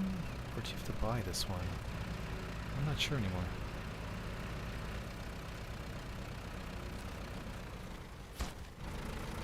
Okay, let's turn it around.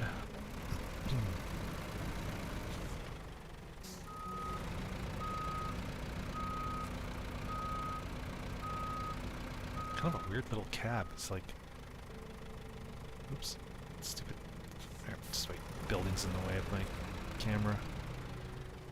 Yeah, like it's like on a little pedestal separated from the rest of the vehicle, which is weird. Like, why isn't it attached? Most other ones would have that attached, so why is that one built like that? Unless, I know what it is. In real life, the thing probably swivels around, so, because you can put a log crane on it, so you can grab logs and stuff. We'll grab that. Some fuel there when we're coming by.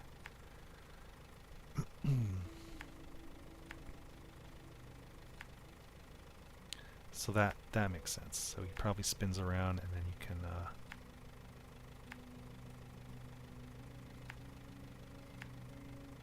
bum, bum, bum, bum. Put her there.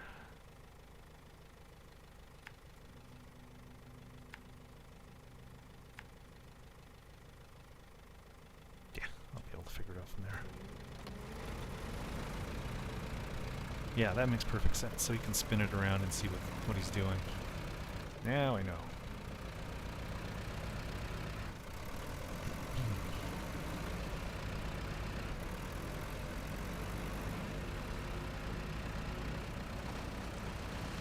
Wow.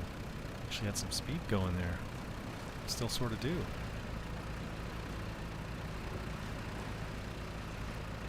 He has all-wheel drive too, which is nice.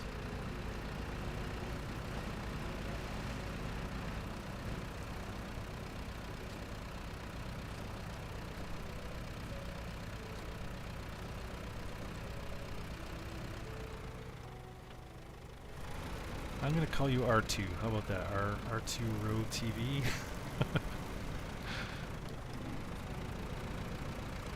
It's fun when you see the streamers trying to pronounce stuff sometimes. Oh wait, I need to get some fuel.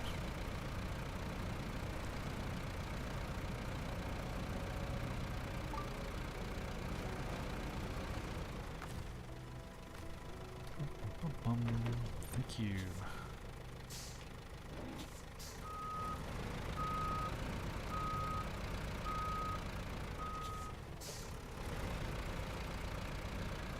Yeah, so after this, I don't know, like I said, I'm trying to get through North Carolina here, and I'm getting close.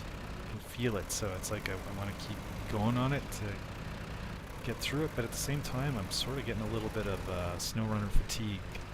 So I think I might want to try something else. And I might try one of the games I've already streamed, or I may try something totally different. I've been kind of wanting to do Ultima Underworld.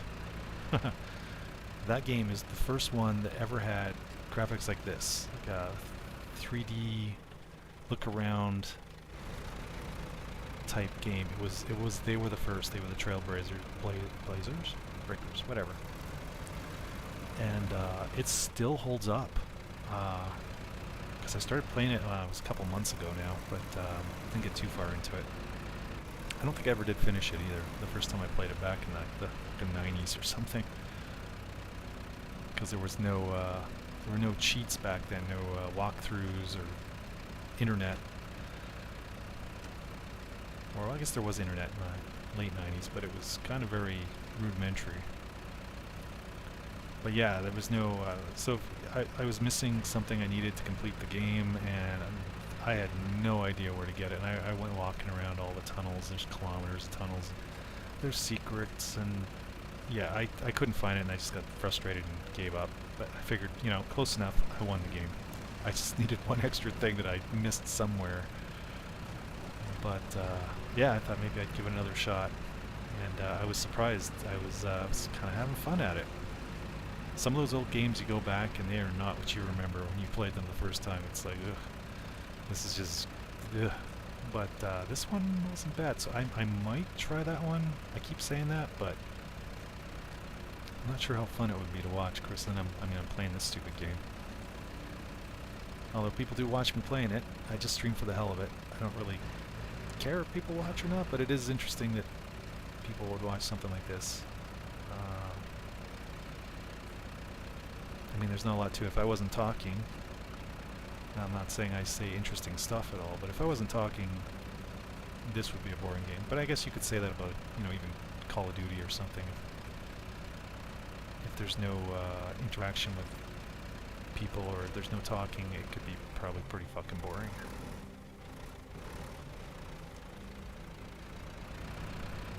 I used to play those games when the cheating started becoming a big thing. I lost interest, and that was a while ago. I'm just not interested in that. I mean, I still play MechWarrior Online, multiplayer game, with some friends and stuff, but generally that game is played by older dudes. Damn it. Oh, I should have repaired myself too. Looks like there was a little bit of repairs I could have done. But, oh, he didn't have any repair parts, so it didn't matter. He was out. Yeah, so a bunch of old grumpy guys that play MechWarrior Online. We've been doing it since like, well for me, I think a lot of those guys were playing from 2012. I started 2013. Because I just missed out on a big mech pack that was out at that time, the Phoenix pack. Which apparently was a good pack to have, but yeah.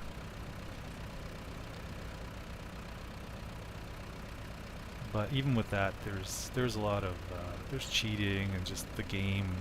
Sometimes with the lag, you get guys with the lag shields, or just it's like you're being hit through terrain. You run behind cover and then you get hit. But from their point of view, you weren't behind cover yet when you got hit. So there's shit like that going on. And it makes it hard sometimes to tell if someone's cheating or not. Although there are definite, wall hacks and shit going on. Like when no one sees you, there's stealth mechs. This is just one example. So I could be in a stealth mech. You can't pick me up on the radar or see me at a distance. It doesn't light me up, and I could be running around the outside of the map from the very start. Nobody sees me, because I know nobody sees me, because there's walls and stuff.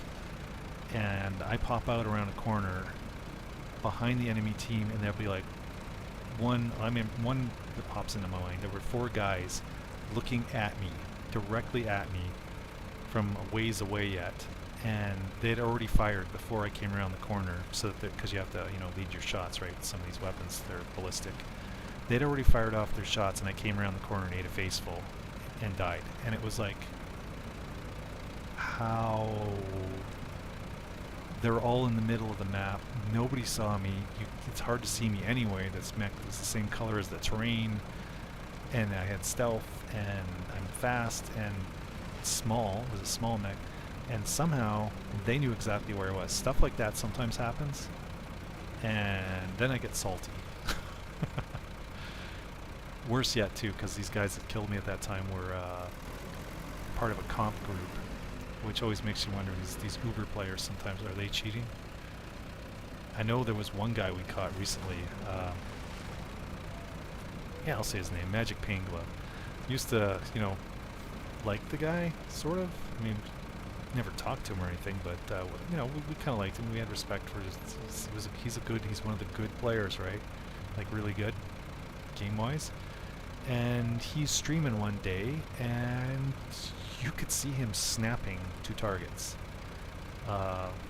Because me and another guy on my team, there was a bunch of us Discord, and we're playing. And I died, and then it took me to, oddly enough, his view, this guy, Magic Hand Glove. And I could see him doing this, and I was like, this is strange. And then one of the other guys in my team died, and he's watching and saw the same thing. Of course, neither of us fucking recorded it, which pisses me off. But yeah, one thing was he's looking straight ahead at a bunch of guys that are behind a hill, and he keeps you could tell he was following one guy through the hill, and another guy, he'd snap back and forth between a couple of dudes, and then he snapped like 180, not 180, like 90, maybe 100 degrees to his left, and nailed some guy that he did not see on his radar or anything. Just nailed him, killed him, cockpit shot probably. And then he snapped back to the middle again, and it was like, you're streaming this too. Like, I didn't realize he was streaming. Like, we're watching him because the game, you die, you can watch other players on your team, and he was on our team. And we're watching this, and somebody said, yeah, he's streaming right now too. But I don't think he saved it or whatever, but it's like, why would you stream that you're cheating? Because this was pretty fucking obvious. And now every time I see the guy, I think, yeah, cheater. But I fucking hate cheaters. It's just, where's the fun in that? Like, oh, you get the title or whatever. Oh, look at me, I'm such a good player. I can kill all these people and get all this damage and blah, blah, blah, blah, blah. And it's like, lame and boring. That's like turning on the cheat, you know, in the old days, remember Doom, the original Doom, you could turn on like a cheat mode, God mode, right? There was this goofball, and he was enjoying it. He was this semi-autistic kid anyway, but he loved it. He just loved it. You could kill all the monsters, you couldn't take any damage, you could walk through walls, and he was having a great time with this. And you know, I played a little bit. It's kind of neat because you could find some of the secrets that were hard to find, because you could see, you know, walk through the walls and stuff. There's secret panels and things, but it also made the game extremely boring. Like, where's the challenge? Like, fuck, who gives a shit? You know, whoopee, I can walk around, I can one-shot monsters and nobody can touch me, and I can go through walls and fly, and hooray. Like, it's boring at this point. There's no... The whole point of a game is that there needs to be a challenge. Like this game, like, whoopee, maybe I'll just snap my fingers and deliver this load. Okay, and do that with the next one. Well, then what's the point of playing the game? Boring as fuck. So I don't understand cheaters as far as that. It's just, I don't know. I know the new thing these days too is the view botting, which I'm surprised. Like, take Bobby Poff, for example. That guy view bots. There's no fucking way he's not. He plays Call of Duty. And was it just a couple weeks back, a few months? Suddenly he's getting like 40, 50, 70,000 viewers. You know, other top viewers are maybe 1,500, couple of thousand. And he's pulling in these massive numbers. It was really obvious, and then there's been a lot of talk about it lately anyway. Lots of them are doing it, so they pay some company or somebody to basically make AI view bots. They just, you know, fake viewers, and it's a scam really, because the advertisers are paying, like say YouTube, to advertise their product. And you know, this, you know, it's based on views, right? If you get more views, you get more money, and YouTube gets more money. So really, it's the advertisers that are getting totally fucking hooped here by a guy who's probably got, you know, maybe 1,500 people watching, just a guess, and he's showing like 4,000 or whatever, and it's some huge numbers. He's getting paid for that. Some of the other guys, big streamers that have talked about this, said, you know, everybody seems to be doing it, so if you can't beat them, join them. Because I guess in general, streaming's kind of starting to die off for some reason with a lot of people. A lot of games and stuff.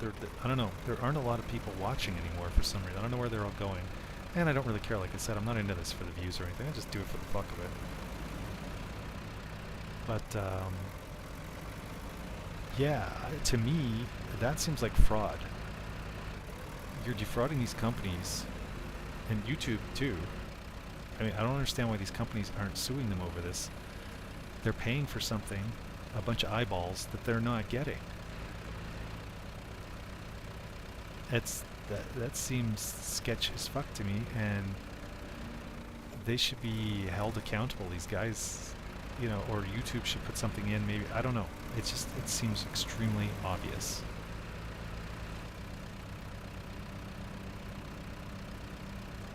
I don't know, how do you prove it, I suppose? I suppose that's what it comes down to. How do you prove that these viewers are real viewers and not bots? I mean, I get bots in my fucking chat trying to sell me shit, and that's kind of annoying. I've only had it twice. But they had the same exact template. They come in, they're kind of friendly, and they're like, "Oh, yeah, I have a question for you. No, you know, no pressure or anything, but I do, emojis and graphics and stuff for streamers, and would you be interested in going to my Discord channel and stuff?" It's a scam. It's a fucking scam. It's an AI bot. It tries to get you to come in, and I think I read that a lot of these sites that they take you to, where you might buy the services, they never deliver. So scam there. Sometimes they do, but it sounds like a lot of them are just trying to get people to buy stuff that doesn't exist, basically. Scam, scam, scam.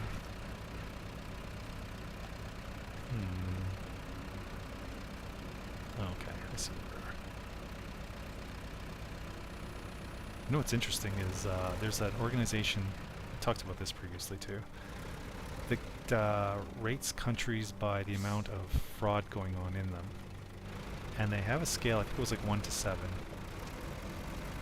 And they went through and they were doing these, and when they got to India, specifically India, they had to make a new classification because they couldn't detect how much fraud there was because there was so much of it, like so much. So they made a new classification to their scale called infinity, and India got that classification. And I mean, it makes sense, right? Because that's where all these damn telemarketing scams and things are all run out of, and these people just don't care. Screwing old people, mostly old people, out of their money. It's this fraudulent, scammy bullshit they do. Burns me. They pretend to be, you know, there for that person, or, you know, they're trying to be helpful and stuff. Well, they're actually just trying to get as much cash as they can out of them. And apparently they make a lot of money. I saw a thing recently, they were saying this one scam organization over there makes like, what was it? I think it was just the one shop. It was like $64,000 a day they make on scamming people. That's $64,000 taken away from mostly senior citizens in the West. You know, old, feeble-minded people who have no clue. My father-in-law got hit. Nothing too bad. But with him, yeah, it was, he thought his nephew was having issues or something. Or was it no, it was a friend. It was one of these, they got his mail anyway, or his contact list. And however else, they figured out anyway that this one guy was his friend, and they pretended to be him, and he went out and bought the stupid Bitcoin or whatever and sent it. And I mean, he feels like an idiot, and he should. I figured he'd know better. But they got him, so I just have to wonder, when I get to be old, am I going to get, like, what are the scams going to be like? I mean, they're already getting really, really good. When I'm old and feeble-minded, I should just put everything into gold. Of course, you can't do that now because the government tracks that shit. They're knocking at my door. We want your money. Anyway, it is 10 o'clock, and I've been on for 3.5 hours. So yeah, Rumble's going to start cutting off the front of my stream that gets recorded. Anything past 4 hours. So I'm going to quit for now, go get something to eat, and then I don't know. I may or may not play this later. I might play something entirely different. Just to be different. I want to do something different. We'll see. Something nobody else streams. That'd be fun. Anyway, if you're watching, I'll see you then if you show up. And if you don't, well, whatever. I stream for the hell of it. Show up or don't. Don't care. Have fun. Enjoy your life. Do what you want. All right. Later.